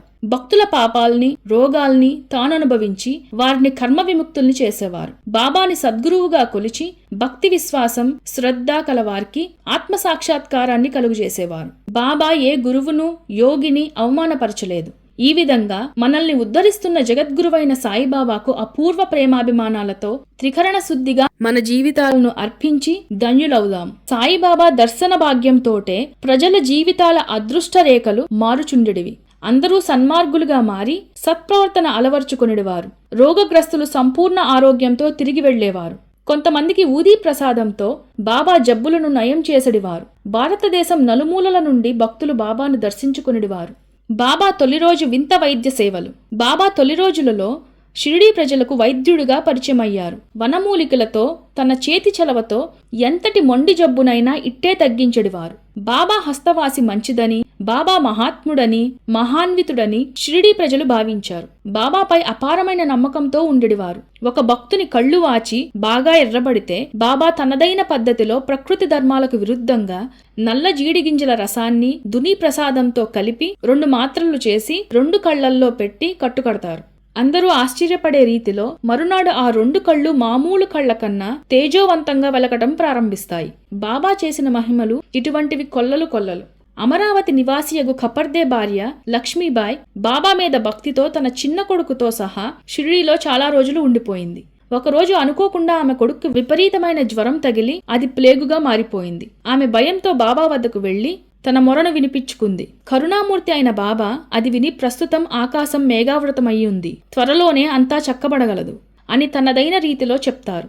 అయితే భక్తులకు విషయం అర్థం కాక బాబాను నిందిస్తారు. ఆమె అంత జారిగా వేడుకుంటుంటే బాబా కనికరించడేమని వాపోతారు. అప్పుడు బాబా చిరునవ్వు నవ్వుతూ తన కఫినీని పైకి తీసి తన చంకలో కోడిగుడ్లంతటి 4 పెద్ద ప్లేగుగడ్డలను చూపించి భక్తులందరినీ విస్మయపరుస్తారు. అంతకు ముందే ఇంటికి వెళ్లిన లక్ష్మీబాయ్ తన కొడుకు ప్లేగు జ్వరం పూర్తిగా తగ్గటం చూసి ఆనందంతో కొడుకుతో మసీదుకు వచ్చి బాబా పాదాలపై వాలుతుంది. బాబా ఆ విధంగా ఆ పిల్లవాని కర్మఫలాన్ని, ప్లేగు జ్వరాన్ని, బాధని తాను అనుభవించి అతన్ని రక్షిస్తారు. అపూర్వమైన ప్రేమకు అంతకంటే బాబా యోగ సాధనలు, లీలలు. 1910 సంవత్సరంలో ఒకరోజు యథాప్రకారంగా బాబా దుని వద్ద కూర్చుని అందులోకి కట్టెల్ని వేస్తూ హఠాత్తుగా తన చేతిని దునిలో పెట్టి ఏదో చేయసాగారు. అనుకోకుండా జరిగిన ఈ సంఘటనకు నివ్వెరపోయిన సేవకుడైన మాధవ్, శ్యామ బాబా నడుము పట్టుకుని గట్టిగా వెనక్కి లాగుతారు. ఆ తర్వాత శ్యామ ఆందోళన పడుతూ ఏమిటి దేవా ఇదంతా, ఎందుకిలా చేశారు అని దీనంగా అడుగుతాడు. అప్పటికి స్పృహలోకి వచ్చిన బాబా ఇక్కడకు దూరంగా ఉన్న గ్రామంలో ఒక కమ్మరి భార్య కొలిమితిత్తు ఊదుతూ భర్త పిలిస్తే తన ఒడిలో ఉన్న బిడ్డను మరిచి ఇంట్లోకి ఆదుర్దాగా పరిగెత్తింది. ఆ తొందరలో ఆమె ఒడిలో ఉన్న బిడ్డ కొలిమిలో పడతాడు. అందుచేత ఆ కొలిమిలో నా చేయి దూర్చి ఆ బిడ్డను రక్షించాను. నా చేయి కాలినందుకు నేను బాధపడటం లేదు. ఆ బిడ్డ రక్షింపబడినందుకు ఎంతో సంతోషిస్తున్నాను అంటారు. అలా బాబా తన్ను నమ్ముకున్న ప్రజల కోసం, భక్తుల కోసం ఎంత త్యాగం చేస్తున్నారో ఆలోచిస్తే మన కళ్ల వెంబడి అశ్రుదారులు కారక మానవు. తల్లి, తండ్రి అన్ని మనకు బాబాయేగా. బాబా చేయి కాలిందన్న సంగతి శ్యామ ద్వారా తెలుసుకున్న నానాసాహెబ్ చంద్రోర్కర్ బొంబాయి నుండి పరమానంద్ అనే ప్రముఖ వైద్యుణ్ణి రప్పిస్తాడు. అయితే చేయి కాలిన దగ్గర నుంచి బాగోజీ షిండే అను కుష్టివానితో ఆకు వేసి కట్లు కట్టించుకుంటున్న బాబా ఆ వైద్యుని సేవలు పొందటానికి నిరాకరిస్తారు. ఆ డాక్టర్ నానాసాహెబ్ ఎంత వేడుకున్ననో బాబా వారి మాటలు వినలేదు. అయినా ఈ విధంగానైనా తనకు బాబా దర్శనం లభించినందుకు ఎంతో సంతోషం పొందిన ఆ డాక్టర్ బాబాకు ఎటువంటి వైద్యం చేయకుండానే బొంబాయి వెళ్ళిపోతాడు. బాగోజీ ప్రతిరోజు బాబా చేతిని నేతితో తోమి తిరిగి కట్లను కట్టుచుండెడివాడు. నిజానికి బాబాకు పూర్తిగా తగ్గిపోయినప్పటికీ బాబా మహాసమాధి చెందేటంతటి వరకు బాగోజీ ఈ విధంగా సేవ చేసేవాడు. బాబా లెండీకి పోయేటప్పుడు బాగోజీ బాబా తలపై గొడుగు పట్టుకొని వెంట నడిచేవాడు. వాని శరీరం అంతయూ చీముకారుచున్నను, దుర్వాసన కొట్టుచున్నను బాబా ఆ జన్మాంతము అతని చేత సేవ చేయించుకున్నారు. ఆ కారుణ్యమూర్తికి అసహ్యమన్నదే లేదు. శరీర సౌందర్యము కన్నా ఆత్మ సౌందర్యము మిన్నాయను భావించెడివారు, ఆచరించేవారు. ఆ విధంగా బాగోజీ జన్మ ధన్యమైందనే చెప్పాలి. బాబా యోగ సాధనలో సిద్ధహస్తులు. అయినా తన భక్తులెవరినీ యోగ సాధన చేయమని ప్రోత్సహించలేదు. తన కడుపును శుభ్రపరచుకోవటానికి దౌతి అనే యోగ విద్యను ఆచరించేవారు. మసీదుకు దూరంలో ఉన్న మర్రి చెట్టు వద్దకు వెళ్లి స్నానం చేసి తరువాత శ్రేష్టమైన దౌతి చేసేవారు. ఆయన పేగులన్నీ బయటకు కక్కి వాటిని నీటితో శుభ్రపరిచి ఆ తరువాత వాటిని మింగి తిరిగి యథాస్థానంలో ఉంచేవారు. షిరిడీలో భక్తులు దీనిని అనేక సార్లు కళ్ళారా చూశారు. అలాగే బాబా ఖండయోగాన్ని కూడా ఆచరిస్తూ ఉండేవారు. దీనిని ఆయన రాత్రులు మాత్రమే చేసేవారు. ఒక రాత్రి ఒక పెద్ద మనిషి మసీదులో బాబా శరీర అవయవాలు వేర్వేరు చోట్ల పడి ఉండటం చూసి నివ్వెరపోతాడు. భయకంపితుడై పరుగు పరుగున మసీదు నుంచి ఇంటికి వెళ్తాడు. అయితే మరునాడు ఉదయం మసీదులో బాబా ఎప్పటి వలె కూర్చుని ఉండటం చూసి ఆశ్చర్యపోతే బాబా అతడు రాత్రి చూసింది స్వప్నం కాదని, నిజమేనని, ఇది ఖండయోగమని చెబుతారు. సాయిబాబా ప్రదర్శించే లీలలు భక్తులలో దైవభక్తి, ఆధ్యాత్మిక అనురక్తిని, అంతులేని అలౌకికమైన ఆనందాన్ని కలుగజేసేవి. అందుకే లక్షలాది ప్రజలకు సాయిబాబా ఆరాధ్యుడైనాడు. ఆ సంతృప్తితో, ఆకలి బాధలతో, అంతులేని రోగాలతో కట్టుమిట్టాడుతున్న అభాగ్య జీవులకు అవతార పురుషుడైనాడు, అనురాగమూర్తి అయినాడు. అందుకే వందల వేల మైళ్లు ప్రయాణించి అనేక కష్టనష్టాలను ఎదుర్కొంటూ సాయి దర్శనానికి ప్రజలు తండోపతండాలుగా వచ్చేవారు. షిరిడీ భూలోక వైకుంఠంగా, కైలాసంగా వర్ధిల్లసాగింది. పరమశివుడు హాలాహలాన్ని మృంగి లోకానికి అమృత భాండాన్ని పంచినట్లు బాబా భక్తుల దుష్కర్మ ఫలాలను తాననుభవించి వారిని అనుగ్రహించారు. షిరిడీ సాయి సద్గురువుగా భక్తులకు మార్గదర్శకులగుటయేగాక మరికొందరు సద్గురువులు అవతరించటానికి కూడా కారకులయ్యారు. కాశీనాథ్ ఉపాసనీ శాస్త్రిని ఉపాసనీ బాబాగా మార్చినారు. అతను గురువై అనేక మంది భక్తుల ఆధ్యాత్మిక అభివృద్ధికి దోహదం చేశారు. శ్రద్ధ, సబూరి ఈ రెండూ బాబా మానవాళికి ప్రసాదించిన దివ్య మంత్రాలు. బాబాకు బాయిజాబాయి చేసిన సేవలు. సాయిబాబా షిరిడీలో ఉండే తొలి రోజుల్లో ఎవరికీ కనబడకుండా అడవిలోకి వెళ్లి తపస్సు చేసుకుంటూ ఉండేవారు. అలా బాబా అడవిలోకి వెళ్ళినప్పుడు ఆయన మీద అపార వాత్సల్యం గల బాయజాబాయి ప్రతిరోజు ఒక గంపలో భోజన పదార్థాలు పెట్టుకుని అడవిలో బాబా కోసం వెతికి వేసారి చివరికెలాగో దొరకబుచ్చుకుని బాబా చేత బలవంతంగా భోజనం తినిపించేది. అప్పుడు కాని ఆమె భోజనం చేసేది కాదు. కరుణామయుడైన బాబా ఆమెను అక్క అని పిలిచేవారు ప్రేమతో. అంతేకాదు ఆమెను తల్లిలా చూసుకునేవారు. బాయాజాబాయి కొడుకు తాత్య బాబాను మామా అని పిలిచేవాడు. తాత్య తన తండ్రి చనిపోయేటంత వరకు అంటే సుమారు 14 సంవత్సరాలు మసీదులో బాబాతోటే నిద్రించేవాడు. తాత్యాకు తన దక్షిణలో నుంచి సుమారు 25 రూపాయలు ప్రతిరోజు ఇచ్చేవారు బాబా. బాయాజాబాయి చేసిన సేవను బాబా ఎప్పటికీ మరిచిపోలేదు. తాత్యాను తన ప్రాణంలా చూసుకుంటానని అవసాన సమయంలో ఆమెకిచ్చిన మాట కోసం తన ప్రాణాలనే బదిలిస్తారు భగవంతుడైన బాబా. బాబా మమతానుబంధం అలాంటిది. భక్తులను ఆయన తరింపజేసిన విధానం అటువంటిది. అందుకే బాబా భగవంతుడయ్యారు. భక్తుల హృదయాలలో శాశ్వతంగా నిలిచిపోయారు. బాబా భిక్షాటనంలో ఆంతర్యం. రాజాదిరాజైన సాయిబాబా భిక్షాటన చేయటమేమిటి? ముష్టివాణ్ణి కూడా కుబేరుణ్ణి చేయగల బాబా పేద ఫకీరులాగా బిచ్చమెత్తుకోవటమేమిటి? ఇప్పటికీ ఈ ప్రశ్నలు కొంతమందిని ఆలోచింపజేస్తున్నాయి. అయితే సాయి తత్వాన్ని సంపూర్ణంగా ఎరిగిన వారికి ఇటువంటి ప్రశ్నలు ఉద్భవించవు. బాబా రోజుకు కేవలం 5 ఇళ్లకు మాత్రమే భిక్షకు వెళ్లేవారు. మొదటి భిక్ష తల్లి నుండి మాత్రమే స్వీకరించాలి. అందుకే బాబా ప్రతిరోజు ముందుగా తనకు తల్లి లాంటి బాయాజాబాయి ఇంటికి వెళ్లి భిక్ష స్వీకరించేవారు. మిగిలిన 4 ఇళ్లు మారుస్తూ ఉండేవారు. అలా భిక్ష వేసిన ఆ ఇంటి వాళ్లను అక్క, చెల్లి, అమ్మ వంటి వరుసలతో ఆత్మీయంగా పిలిచేవారు. వారు ఇచ్చే అన్నం, రొట్టె ముక్క వంటివి జోలులో వేసుకునేవారు. పులుసు, మజ్జిగ, పెరుగు లాంటివి ఒక రేకు డబ్బాలో వేసుకుని అన్నీ కలగలిపి తినేవారు. ఆ ఆహార పదార్థాలను కుక్కలకు, పిల్లులకు, కాకులకు పెట్టి అవి తింటుంటే చూసి ఆనందించేవారు. అవి తినగా మిగిలిన వాటిని తాను తినేవారు. మసీదును శుభ్రం చేసే పని మనిషి కూడా రోజు 10-12 రొట్టెలు అందులో నుంచి తీసుకు తినేది. అయితే అందుకు బాబా అభ్యంతరం పెట్టేవారు కాదు కరుణామయుడు అయిన బాబా. అయితే బాబా ఒక్కోసారి రోజుకు 12 ఇళ్లల్లో భిక్షాటన చేసేవారు. ఒకసారి వారిలో కొందరు బాబాకు భిక్ష వేయడానికి నిరాకరిస్తే బాబా వాళ్లు ఆ రోజు తమ ఇంట్లో వండిన ఆహార పదార్థాలను గణాంక వివరాలతో సహా చెప్పి వారిని ఆశ్చర్యచకితుల్ని చేసేవారు.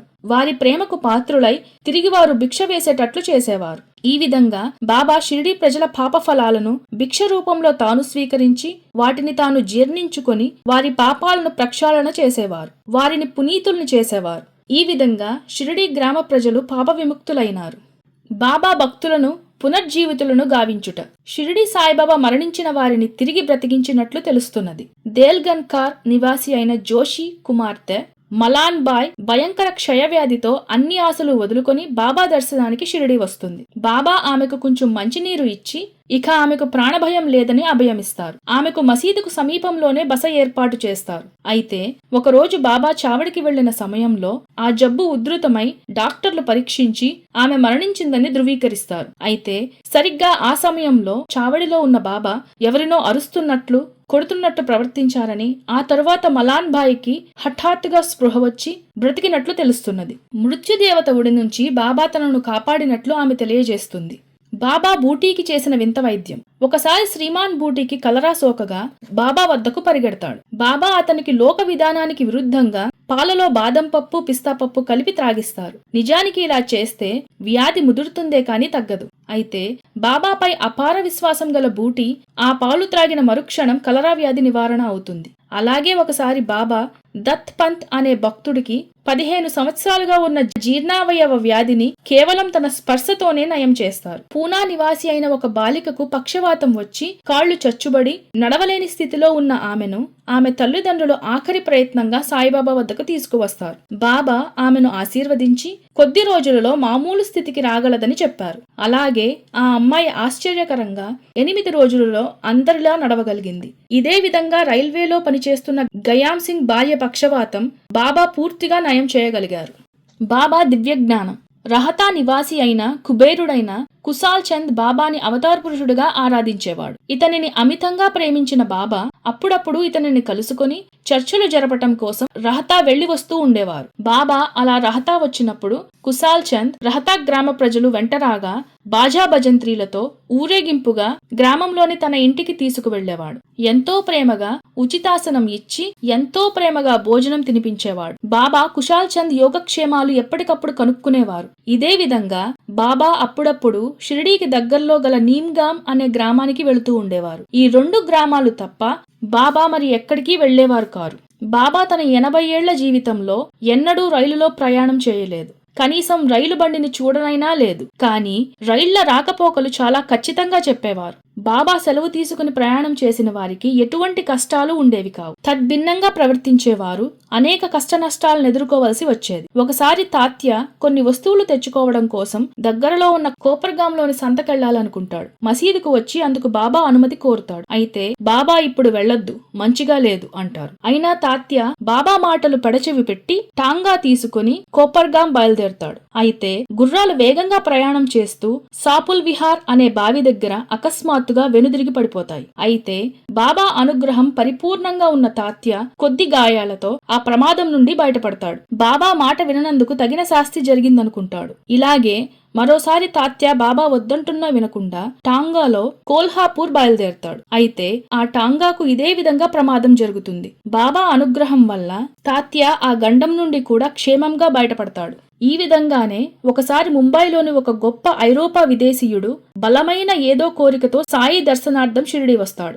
నానా చంద్రకర్ నుండి శ్యామకు సిఫారసు ఉత్తరం కూడా తెస్తాడు. అయితే బాబా ఆ విదేశీయునికి దర్శనం ఇవ్వలేదు. అంతేకాదు తన దర్శనానికి కనీసం మసీదు పైకి కూడా రావటానికి వీల్లేదని శాసిస్తారు. ఆ విధంగా హతాశుడైన ఐరోపా దేశస్థుడు బాబా కోరికకు విరుద్ధంగా తిరిగి ముంబై ప్రయాణమవుతాడు. అయితే అతను వెళుతున్న బండి ఒక బావి వద్ద సైకిల్ కు టక్కరిస్తుంది. అలా ఒంటికి గాయాలతో అతను కోపర్గాంలోని ఒక ఆసుపత్రిలో కొన్ని రోజులు ఉండవలసి వస్తుంది. బాబా ఆజ్ఞను శిరసావహించిన వారికి ఇలాంటి కష్ట నష్టాలు ఎదురవుతుండేవి. అందుచేత భక్తులెవరూ సాయి ఆజ్ఞ లేకుండా షిరిడి విడిచి వెళ్లేవారు కారు.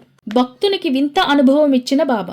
బాబాసాహెబ్ థర్కడ్ చాలా పుణ్యశాలి. అతని పుత్రుడు కూడా మహాభక్తుడు. సాయి ప్రేమలో సాయిని గురించి తన అనుభవాలను రసభరితంగా చెప్పేవాడు. అతని కుమారుడు ప్రతినిత్యం సాయికి పూజ చేసి నైవేద్యం పెట్టిన తరువాతనే తను తినేవాడు. ఒకసారి తర్కడ్ తన భార్యకు తోడుగా కొడుకును సాయి దర్శనానికి షిరిడి పంపిస్తాడు. అయితే అతని కొడుకు తన తండ్రి నిత్యం సాయి పూజ చేసి నైవేద్యం సమర్పించేటట్లయితేనే షిరిడీకి వెళ్లటానికి ఒప్పుకుంటాడు. అలాగే కొడుకుకు ఇచ్చిన మాట ప్రకారం ప్రతిరోజు సాయి పూజ చేసి పటిక బెల్లం నైవేద్యం పెట్టేవాడు తర్కడ్. అయితే తర్కడ్ కొడుకు బాబాకు మనం ఎక్కడ ఉంటే అక్కడే తన హృదయాన్ని భక్తి శ్రద్ధలతో అర్పించటమే నిజమైన భక్తి అని తెలుసుకోలేకపోయాడు. అయితే షిరిడీ వెళ్లిన తరువాత బాబా సేవలో బాబా ద్వారా ఈ విషయం తెలుసుకుని తరించగలిగాడు. తర్కడ్ ఒకరోజు పని ఒత్తిడి వల్ల బాబా పూజను హడావిడిగా చేసి నైవేద్యం పెట్టడం మరిచిపోతాడు. ఆ విషయం తన మధ్యాహ్న భోజన సమయంలో ఇంటికి వచ్చినప్పుడు గ్రహిస్తాడు. తను చేసిన పొరపాటు గ్రహించి తీవ్రమైన ఆవేదనకు లోనై భోజనం చేయకుండా లేచి బాబా ఫోటోకి తన హృదయ ఆవేదన అంతా తెలియజేస్తాడు. తన తప్పును క్షమించి కరుణించమని విలపిస్తాడు. త్రికాల జ్ఞానుడైన బాబా తర్కడ్ తనకు నైవేద్యం పెట్టలేదని గ్రహిస్తారు. ఇదే విషయాన్ని తర్కడ్ భార్య కుమారుడికి చెబుతూ, ఇల్లు తలుపులేసి ఉన్నా తాళమేసి ఉన్నా ఇంట్లోకి ప్రవేశించాను. ఇంట్లో యజమాని లేడు. ఇంట్లో ఆహారం లేకపోవటం వలన ఆకలి బాధను తీర్చుకోకుండానే తిరిగి వచ్చేశాను అంటారు. తర్కడ్ భార్యకు విషయం అర్థం కాకపోయినా కొడుక్కి అంతా అర్థమవుతుంది. తన తండ్రి బాబాకు నైవేద్యం పెట్టలేదన్న సంగతి గ్రహిస్తాడు. వెంటనే తన ఊరు బాంద్రా వెళ్లటానికి బాబా అనుమతి కోరుతాడు. దానికి బాబా సమాధానమిస్తూ, నీవు ఇంటికి వెళ్లి అక్కడ నా పూజ చేస్తే పూజ అవుతుందనుకో. నీవు చేసిన పూజను ఇక్కడే స్వీకరించాను. అలాగే బాంద్రాలో మీ తండ్రి చేసిన పూజను కూడా స్వీకరించాను. ఎవరి పూజ వారిదే. త్రికరణ శుద్ధిగా చేసిన వారి పూజను వారు ఎక్కడున్నా స్వీకరిస్తాను. నన్ను ఇక్కడ నుండి నీవు సేవించుకుంటే నీ భక్తి ఫలితం నీకు ఇక్కడే దక్కుతుంది అంటారు. ఆ కుమారుడు ఎంతో సంతోషించి విషయాన్నంతా తండ్రికి ఉత్తరం రాస్తాడు. అదే విధంగా తండ్రి జరిగినదంతా కుమారుడికి ఉత్తరం ద్వారా తెలియజేస్తాడు. తండ్రి కొడుకులు ఆశ్చర్యంతో ఆనందాశ్రువులు రాలుస్తారు. బాబా పూజ ఎట్లా చేయాలనేది ఆచరణలతో సహా అనుభూతి పొందేటట్లు చేసి భక్తుల్ని సక్రమార్గంలో పూజ చేసుకుని తరించే విధానాన్ని బాబా నేర్పారు. తర్కడ్, అతని కొడుకు ఇద్దరూ భక్తి మార్గంలోనే ఆత్మజ్ఞానంతో జీవించటం, ఆత్మానందం అనుభవించటం నేర్చుకోగలిగారు. సాయి యొక్క ఇటువంటి చమత్కార లీల చూసి భక్తుల ప్రేమ ఉప్పొంగక మానునా బహు విధాలుగా భక్తులను బ్రోచిన బాబా ఒకరోజు మధ్యాహ్నం భోజనాల గదిలో విస్తళ్లలో అన్నం వడ్డించి ఉండగా ఆకలితో ఉన్న ఒక కుక్క అక్కడకు రాగా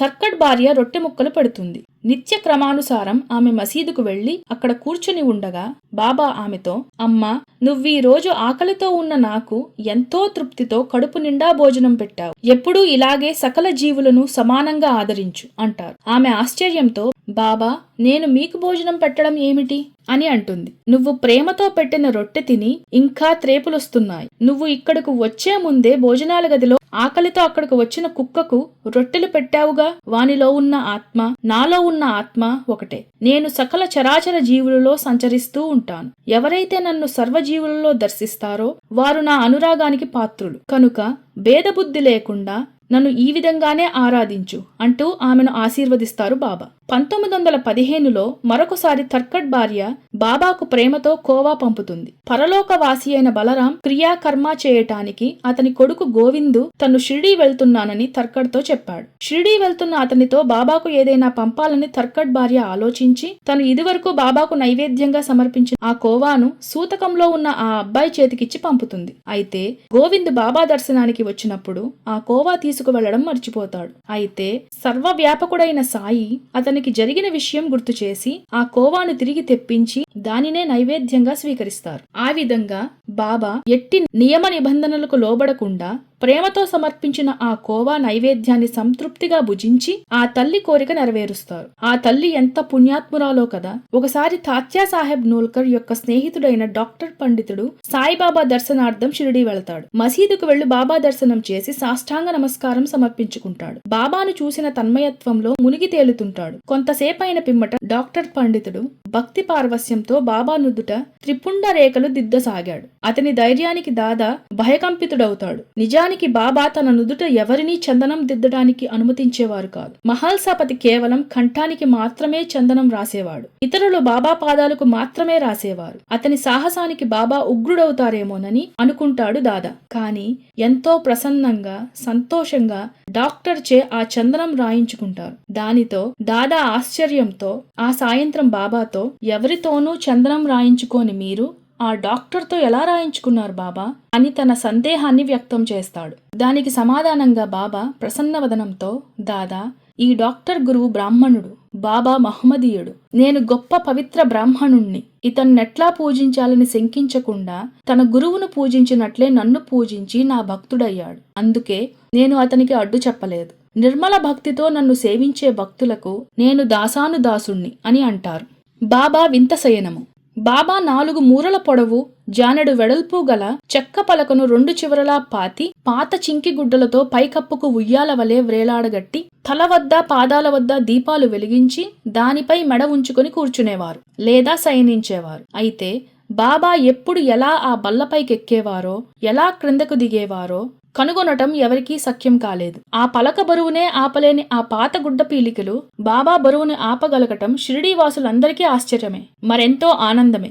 నిజానికి షిరిడీ ప్రజలు ధన్యులు. ఆ అవతారమూర్తి లీలలు ప్రత్యక్షంగా దర్శించటం, వ్రేపల్లె వాసులు శ్రీకృష్ణ లీలలతో భక్తి పారవస్యంలో మునిగిపోయిన ఘట్టాలను తలపింపజేస్తుంది. అందుకే అతను సాయి కృష్ణుడైనాడు. సాయి రాముడుగా, పాండురంగడుగా, శివశంకరుడుగా భక్తుల హృదయాలలో చిరస్థాయిగా నిలిచిపోయారు. ఆయన లీలలు వర్ణించటం మానవ మాతృలకు సాధ్యం కాని పని.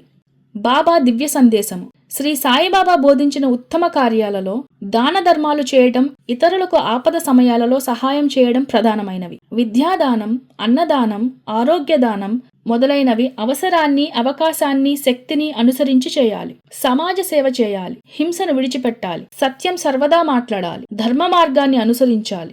దొంగతనం, వ్యభిచారం చేయకూడదు. మూఢనమ్మకాలను, మూర్ఖపు ఆలోచనలను విడిచిపెట్టాలి. వ్యక్తి శ్రేయానికి, సమాజ కళ్యాణానికి తోడ్పడే శుభకార్యాలు ఆచరించాలి. అయితే మంచి కార్యాలు చేయకుండా కొందరు అంతరాయాలు కల్పిస్తారు. అందువలన కొన్ని పనులు పూర్తయ్యే వరకు గుప్తంగా, రహస్యంగా ఉంచాలని వేదాలు చెబుతున్నాయి. మనం చేసే పనిలో హింస ఉండకూడదు. హింసతో చేసిందెంత మహత్తర కార్యమైనా అది శుభప్రదం, కళ్యాణకారకం కాదు. కనుక ఏ పనిలోనూ హింసకు తావివ్వకూడదు. విద్వాంసులు, జ్ఞానులు, సామాన్య మానవులకు తమ విధులను, కర్తవ్యాలను, బాధ్యతలను తెలియజేయాలి. అప్పుడే వారికి మంచి పనుల్లో ఉత్సాహం, చెడు పనుల్లో అశ్రద్ధ కలుగుతాయి. శుభకార్యాలు నిర్విఘ్నంగా సాగుతాయి. అప్పుడే వ్యక్తి ఉన్నత శిఖరాలను అధిరోహిస్తాడు. జీవించి ఉన్నంత కాలం కర్మలు చేస్తూనే ఉండాలి. కర్మలంటే సత్కర్మలనే ఆచరించాలి. చేసిన కర్మకు ఫలం తప్పనిసరిగా అనుభవించాల్సిందేనని గీతాచార్యుడు స్పష్టం చేశాడు. అహంకార మమకారాలు త్యజించాలి. అహంకారంతో ప్రవర్తించేవాడు షిరిడీ వచ్చినా ఫలితం శూన్యం అనేవారు శ్రీ సాయిబాబా. మానవుని కనీస జీవనకాలం 100 ఏండ్లుగా మన పూర్వీకులు నిర్ణయించారు. మానవులకు కర్మఫలమే బంధనంగా మారుతుంది. మంచి పనులకు ఫలం మనకు సుఖరూపంలోనూ, చెడు పనులకు ఫలం దుఃఖ రూపంలోనూ లభిస్తుంది. ఏదైనా పని చేయాలంటే చక్కగా చేయడం, లేదా చేయకూడదనుకుంటే మానివేయడం. అది కూడా కాదనుకుంటే విపరీతంగా వక్రమార్గంలో చేయడం. ఈ 3 రకాల పనులు చేయడానికి మనుష్యునకు స్వతంత్రం ఉంది. అయితే మనం సమర్థ సద్గురువైన శ్రీ షిరిడి సాయిబాబా జగద్గురువులకు సర్వస్య శరణాగతి అయి మన ఆత్మను అతనికి అర్పించి అతని ఆత్మలో లీనమై మోక్షప్రాప్తిని సంపాదించుకుందుముగాక. బాబాతో హాజీ సిద్దిక్ ఫాల్కే అనుభవం. హాజీ సిద్దిక్ ఫాల్కే అనే పేరుగల మహమ్మదీయ పండితుడొకడు మక్కా, మదీనా యాత్రలు చేసుకుని బాబా దర్శనానికి షిరిడీ వస్తాడు. చావడి సమీపంలో బస చేస్తాడు. ఇలా 9 నెలలుంటాడు. అయినా బాబా అతనిపై కనికరం చూపలేదు. కనీసం మసీదులోకి అడుగు పెట్టనీయలేదు. చివరకు ఈ విషయంలో శ్యామ సహాయం అర్థిస్తాడు. శ్యామ బాబాను అతన్ని కటాక్షించమని ప్రార్థిస్తాడు. అయితే బాబా శ్యామతో, ఈ విషయాలలో నీవింకా ముక్కుపచ్చలారని పసివాడవు. అల్లామియా అనుజ్ఞ లేనిదే ఈ మసీదులోకి ఎవరూ ప్రవేశించలేరు. నీవింతగా అడుగుతున్నావు కాబట్టి చెబుతున్నాను. నీ వెళ్లి అతనిని బావి వెనుక వైపునున్న మార్గం నుండి రావటానికి సిద్ధమేనా అని అడిగిరా అని అంటారు. దానికి హాజీ బాబా దర్శనానికి దేనికైనా సిద్ధమేనని అంగీకరిస్తాడు.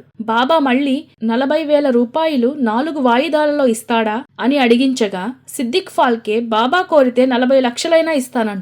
మరలా బాబా, ఇవాళ మసీదులో మేకను కోయాలనుంది, అతనికి దాని మాంసం కావాలా లేక ఇంకేదైనా కావాలా అని శ్యామతో అడిగిస్తారు. దానికి హాజీ, అవేవీ నాకు అవసరం లేదు. బాబా కళాంబాలోని ప్రసాదంలో ఒక చిన్న ముక్క దొరికినా కృతజ్ఞుణ్ణి అంటారు. వెంటనే బాబా ఉగ్రరూపం ధరించి, నా దగ్గర నీ ప్రతాపం ఇదేనా నీవు ఖురాన్ చదివి నేర్చుకున్నది? మక్కా మదీనా వెళ్లాలని గర్వపడుతూ నన్నెరుగులేకున్నావు అంటూ అతన్ని అవాచ్య శబ్దాలతో బాగా తిట్టి తిరిగి వచ్చారు. హాజీ గాబరా పడ్డాడు.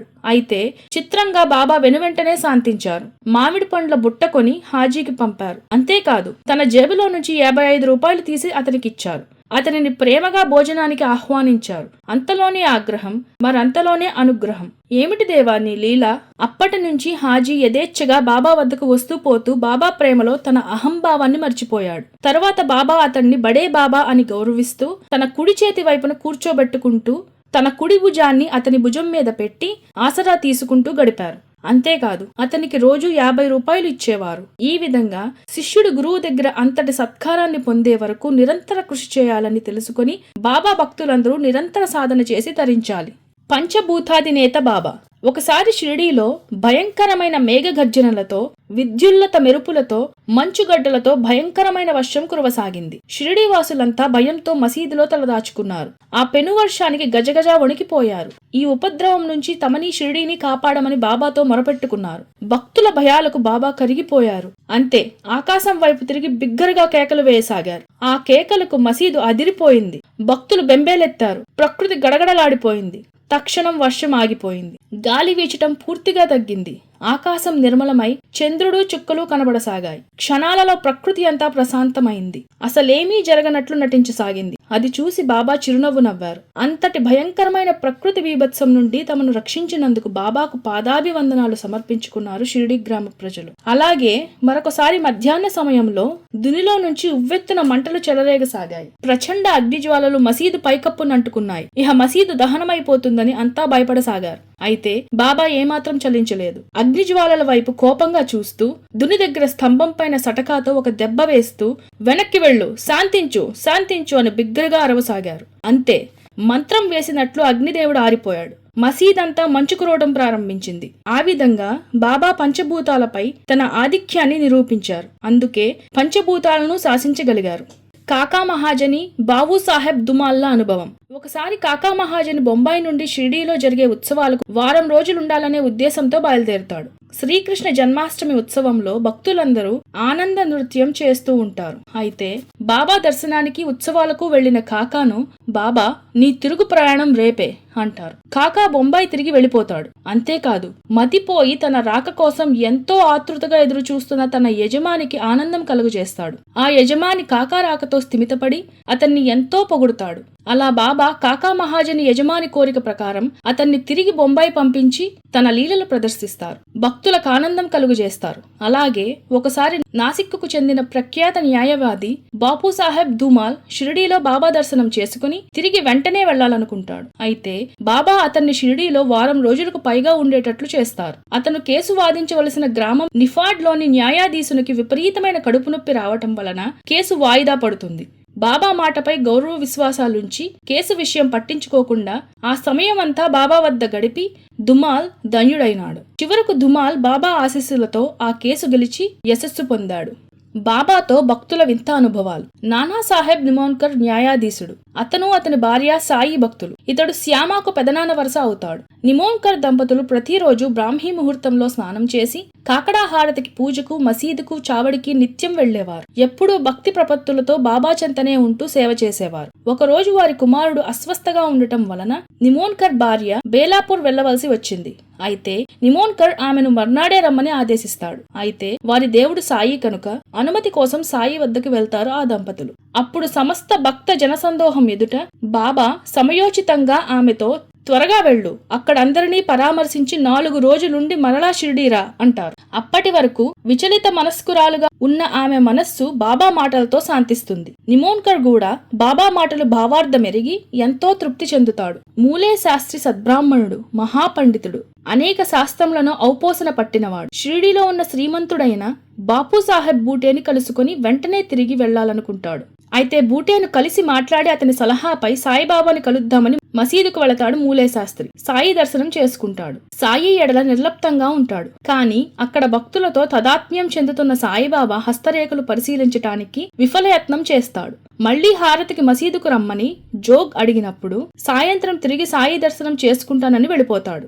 సాయంత్రం హారతి సమయంలో బాబా బూటీతో ఆ కొత్త బ్రాహ్మణుడి వద్ద నుంచి దక్షిణ తెమ్మంటారు. నేను పవిత్ర అగ్నిహోత్రిని. బాబా గొప్ప మహాత్ముడు కావచ్చు, కానీ నా గురువు కాదు కదా, నేనెందుకు దక్షిణ ఇవ్వాలి అంటాడు శాస్త్రి. అయితే బూటీ బలవంతం మీద మసీదుకు బయలుదేరతాడు. కానీ అప్పటికే మడిలో ఉన్న తాను అపవిత్ర మసీదు లోపలికి వెళ్లటం భావ్యం కాదని బయటే ఉండిపోతాడు. బూటే ఎంత ప్రార్థించినా సమ్మతించడు. ఎందుకో అనుకోకుండా మసీదులోకి తొంగి చూసిన మూలే శాస్త్రికి బాబా స్థానంలో ఎప్పుడో సమాధి చెందిన బ్రహ్మీభూతుడైన తన గురువు గోలక్నాథ్ కనిపించటం చూసి నిర్ఘాంతపోతాడు. సంభ్రమంతో అతనికి నోట మాట రాలేదు. ఒళ్లంతా జలధరించింది. మౌనంగా కాషాయ వస్త్రాలతో ఉన్న తన గురువు గోలక్ స్వామిని చూసి మసీదులోకి పరిగెత్తుకుని వెళ్లి ఆయన పాదాలను ఆలింగనం చేసుకుంటాడు. ఆ క్షణంలో అతనిలోని అజ్ఞానం, అహంకారం పటాపంచులైంది.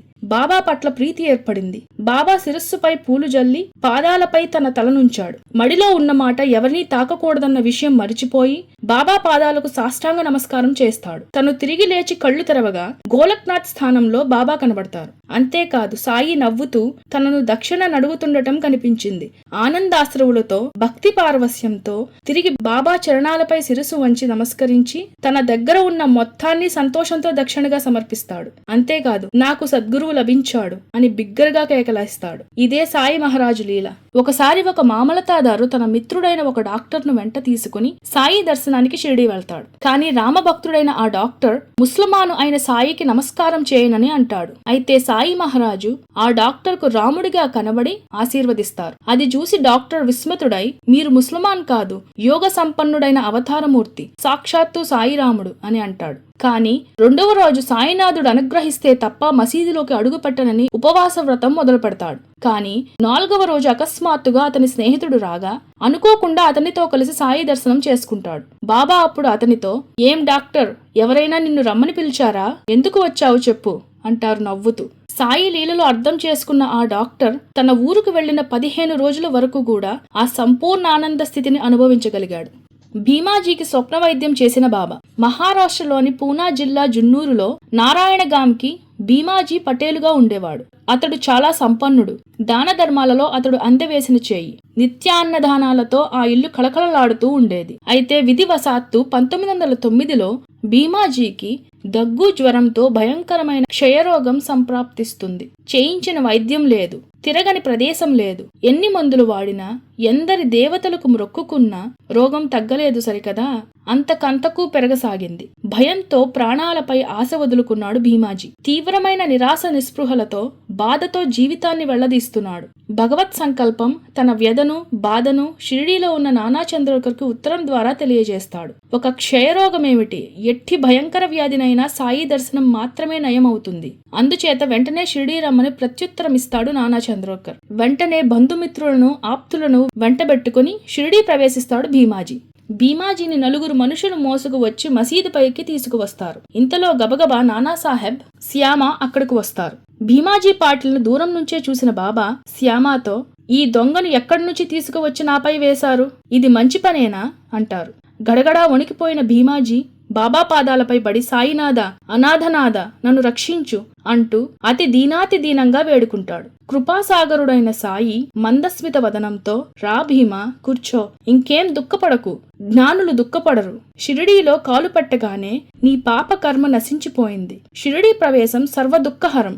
ద్వారకామాయి మెట్లు ఎక్కిన వారు సుఖాన్నధిష్ఠించినట్లేనని తెలుసుకో. ఇక్కడి ఫకీరు అత్యంత దయాళువు. నీవు నిశ్చింతగా ఉండు. 1-2 రోజులలో నీకు పూర్తి స్వస్థతి చేకూరుతుంది అని ఆశీర్వదిస్తారు. ఆ రోజు రాత్రి భీమాజీకి కలలో సాయి తనను కొడుతున్నట్లు అనిపించింది. ఒక పెద్ద బండరాయిని బాబా భీమాజీ ఛాతి మీద పెట్టి నూరుతున్నట్లు అనిపించింది. మరునాడు ఉదయం నిద్ర నుండి లేచిన భీమాజీ తన జబ్బు పూర్తిగా తగ్గిపోవటం చూసి ఆనంద ఆశ్చర్యాలతో ఉబ్బితబ్బిబ్బవుతాడు.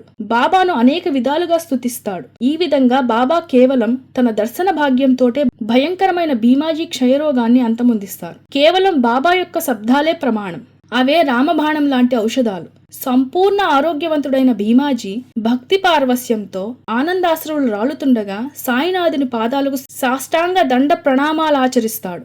అంతేకాదు, ప్రతి ఏటా తాను బాబాను దర్శనం చేసిన రోజున సత్యనారాయణ స్వామి వ్రత పద్ధతిలో శ్రీ సాయి సత్యవ్రతాన్ని మహావైభవంగా తన ఇంట్లో జరిపిస్తాడు. అనేక వేల మంది పేదలకు అన్నదానం చేస్తాడు. ఈ శ్రీ సాయి సత్యవ్రతాన్ని భీమాజీ ప్రతి సంవత్సరం అత్యంత భక్తి శ్రద్ధలతో సతీ సమేతంగా జరిపేవాడు. ఇలా మొదలైన శ్రీ సాయి సత్యవ్రతాన్ని అచిరకాలంలోనే మహారాష్ట్ర అంతటా ఆచరించడం మొదలుపెట్టారు. అతి త్వరలోనే అది జగద్విఖ్యాతమైంది. ఈ రోజు అన్ని సాయి మందిరాల్లో ప్రతి గురువారం దీన్ని అత్యంత వైభవంగా నిర్వహిస్తున్నారు. ఈ విధంగా భక్త భీమాజీ తన జీవితాన్ని చరితార్థం చేసుకున్నాడు. భక్తులకు బాబాగారు చేసిన వింత వైద్యం. బాబా లీలలు అపారం. ఒకసారి బాలగణపతి అనే ఒక దర్జీ చలిజ్వరంతో బాధపడుతూ బాబాను ఆశ్రయిస్తాడు. బాబా ఆదేశంతో అతను లక్ష్మీబాయి దేవాలయం ముందున్న ఒక నల్లటి కుక్కకు పెరుగన్నం పెట్టి రోగ విముక్తుడవుతాడు. ఇలాగే ఒకసారి షిరిడీలో కలరా ప్రబలంగా వచ్చింది. వాంతులు విరోచనాలతో బూటే బాధపడిపోయాడు. అతనికి డాక్టర్ పిళ్ళే చేసిన వైద్యం ఫలించలేదు. అప్పుడు బాబా పాలల్లో బాదం పిస్తా వేసి అతని చేత త్రాగిస్తారు. ఆ పెడసర వైద్యానికి వ్యాధి నయమవుతుంది. బాబా మాటలు అంత శక్తివంతం. విశ్వాసధామం. హార్దా నగరానికి చెందిన గృహస్థు దత్తోపంతు కడుపు సూలతో 14 సంవత్సరాలుగా బాధపడుతున్నాడు. షిరిడీ వచ్చి బాబా చరణాలపై పడి అనుగ్రహించమని వేడుకున్నాడు. బాబా అనుగ్రహంతో ఆ మొండి వ్యాధి కేవలం ఊదీ ప్రసాదంతో మటుమాయమైంది. ఒకసారి విరోచనాలతో బాధపడుతున్న కాకా మహాజనికి వేరుశనగ గింజలు ఇచ్చి నీళ్లతో త్రాగిస్తారు బాబా. క్షణాలలో కాకా వ్యాధి తగ్గిపోతుంది.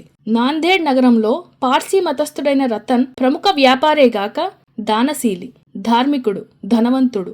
ఎన్ని సంపదలున్నా ఎప్పుడూ చింతాగ్రస్తుడై ఉండేవాడు. 12 ఆడపిల్లలున్నా పుత్రుడు లేకపోవటమే అతని చింతకు కారణం. దాసగను సలహాతో షిరిడీ వెళ్లి సాయిబాబా పాదాలపై పడి పుత్రుని ప్రసాదించమని అర్థిస్తాడు. ఇన్నాళ్లకు వచ్చావు, దక్షిణ ఇవ్వు, పుత్రుణ్ణి అనుగ్రహిస్తాను అంటారు బాబా నవ్వుతూ. ఇలా ఒక్కోసారి చరణాలకు వదనం చేస్తే బాబా వారిని దక్షిణ అడిగేవారు. దక్షిణ ఇచ్చినా ఇంకా ఇవ్వమనేవారు. డబ్బులు అయిపోయినవంటే అప్పు తీసుకురా అనేవారు. అప్పు దొరకలేదంటే ఇహ అడగడం మానేసేవారు. తరువాత భక్తులతో ఏం బాధపడకు, నీకు బోలెడన్ని రూపాయలిస్తాను, నిశ్చింతగా ఉండు అనేవారు. ఎవరన్నా నాకు 1 రూపాయి ఇస్తే వారికి 100 రెట్లు ఎక్కువ ఇస్తాను అనేవారు. బాబా దక్షిణ అనే వంకతో శ్రీమంతులను పేదవారి ఇంటికి పంపి వారికి నమ్రత నేర్పేవారు. మొదట చాలా కాలం వరకు బాబా ఏమీ పుచ్చుకునేవారు కారు. అగ్గిపుల్లలను ఏరుకునేవారు. ఎవరైనా ఏదైనా ఇస్తే దాంతో పొగాకు కాని నూనె గాని తెప్పించేవారు. దక్షిణగా దమ్మిడి ఇచ్చినా పుచ్చుకునేవారు. ఎవరైనా ఎక్కువగా ఇస్తే దాన్నట్లే తిరిగిచ్చేసేవారు. సర్వసాధారణంగా భక్తులు ప్రాపంచిక విషయాలలో ఆసక్తులై ఉండేవారు. దక్షిణ దానంతో వారిని చిత్తశుద్ధిని చేయాలని బాబా సంకల్పమై ఉండవచ్చు. భగవద్గీతలో గీతాచార్యుడు చెప్పినట్లు త్రివిధం నరకసేద్యం ద్వారం నాశనమాత్మనః. కామ, క్రోధ, లోభాలు 3 నరక ద్వారాలు. వీటి వల్ల ఆత్మ వినాశమవుతుంది. పరమ దయాళుడైన సాయి భక్తుల శ్రేయస్సు కొరకే దక్షిణనడిగి త్యాగం నేర్పించారు. వేద వచనానుసారం దక్షిణ లేకుండా పూజ సంపూర్ణం కాదు. దాన సద్గుణ్యార్థం దక్షిణాం సమర్పయామి. అదే వరదక్షిణలోని ఆంతర్యం. కన్యాదానం కదా. అదే ఈ రోజు వరకట్న పెళ్లి అయింది. అలా దక్షిణ స్వీకరించి భక్తులను పరిశుద్ధాత్ముల్ని చేసేవారు. సాయి రతన్ సేటును అబ్బురపరుస్తూ, నాకిది వరకు 3 రూపాయలు 14 అణాలు ఇచ్చావు, ఇక ఇప్పుడు ఎంత దక్షిణ ఇస్తున్నావు చెప్పు అంటారు. సేట్ ఇంతకు ముందు ఎన్నడూ సాయి దర్శనం చేసుకోలేదు. 2 చేతులు జోడించి, సాయి ప్రభు, ఈ దీనుణ్ణి కనికరించండి అని వేడుకున్నాడు. బాబా చిరునవ్వుతో ఆశీర్వదిస్తారు. అయితే రతన్ సేటుకు తను బాబాకు 3 రూపాయలు 14 అణాలు ఇవ్వటమే అర్థం కాలేదు.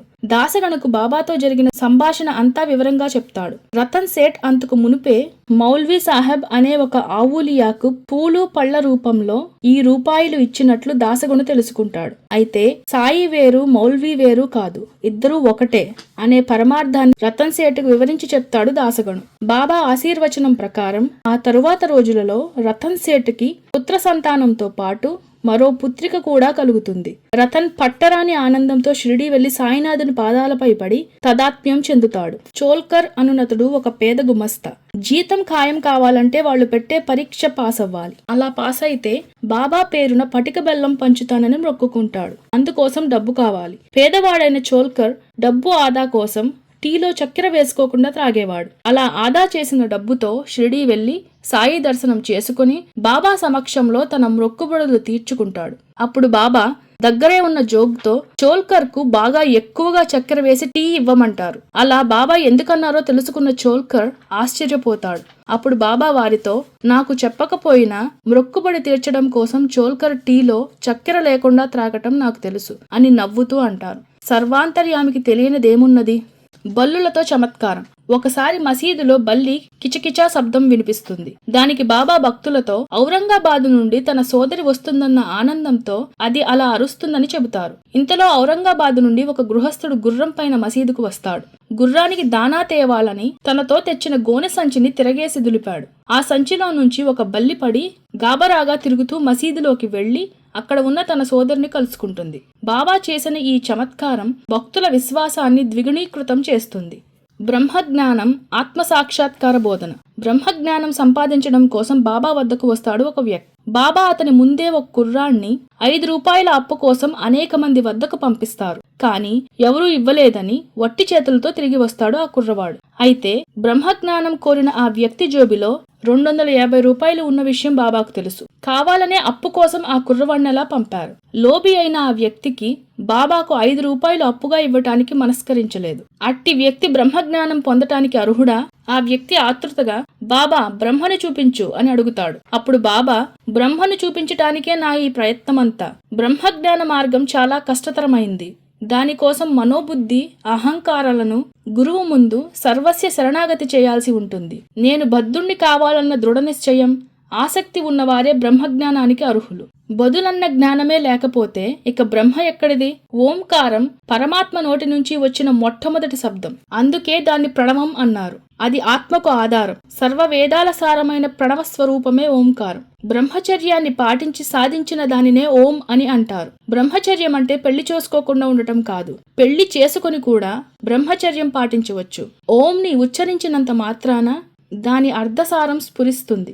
ఓంను ఆవర్తన చేస్తే ఆత్మ సాక్షాత్కారం లభిస్తుంది. అలా ఆత్మ సాక్షాత్కారం లభించిన వారు ఎంతో ధన్యులు. ఆత్మ ప్రమాణాతీతమైనది. ఆత్మకు జనన మరణాలు లేవు. అది అజరం, నిత్యం, శాశ్వతం. ఆత్మ ఇది అని నిర్ధారణ చేయలేక వేదాలు, ఉపనిషత్తులు చేతులెత్తేశాయి. అది తెలుసుకోవటానికి సద్గురువు కావాలి. సద్గురువు మాత్రమే ఆత్మజ్ఞానాన్ని అందించగలడు.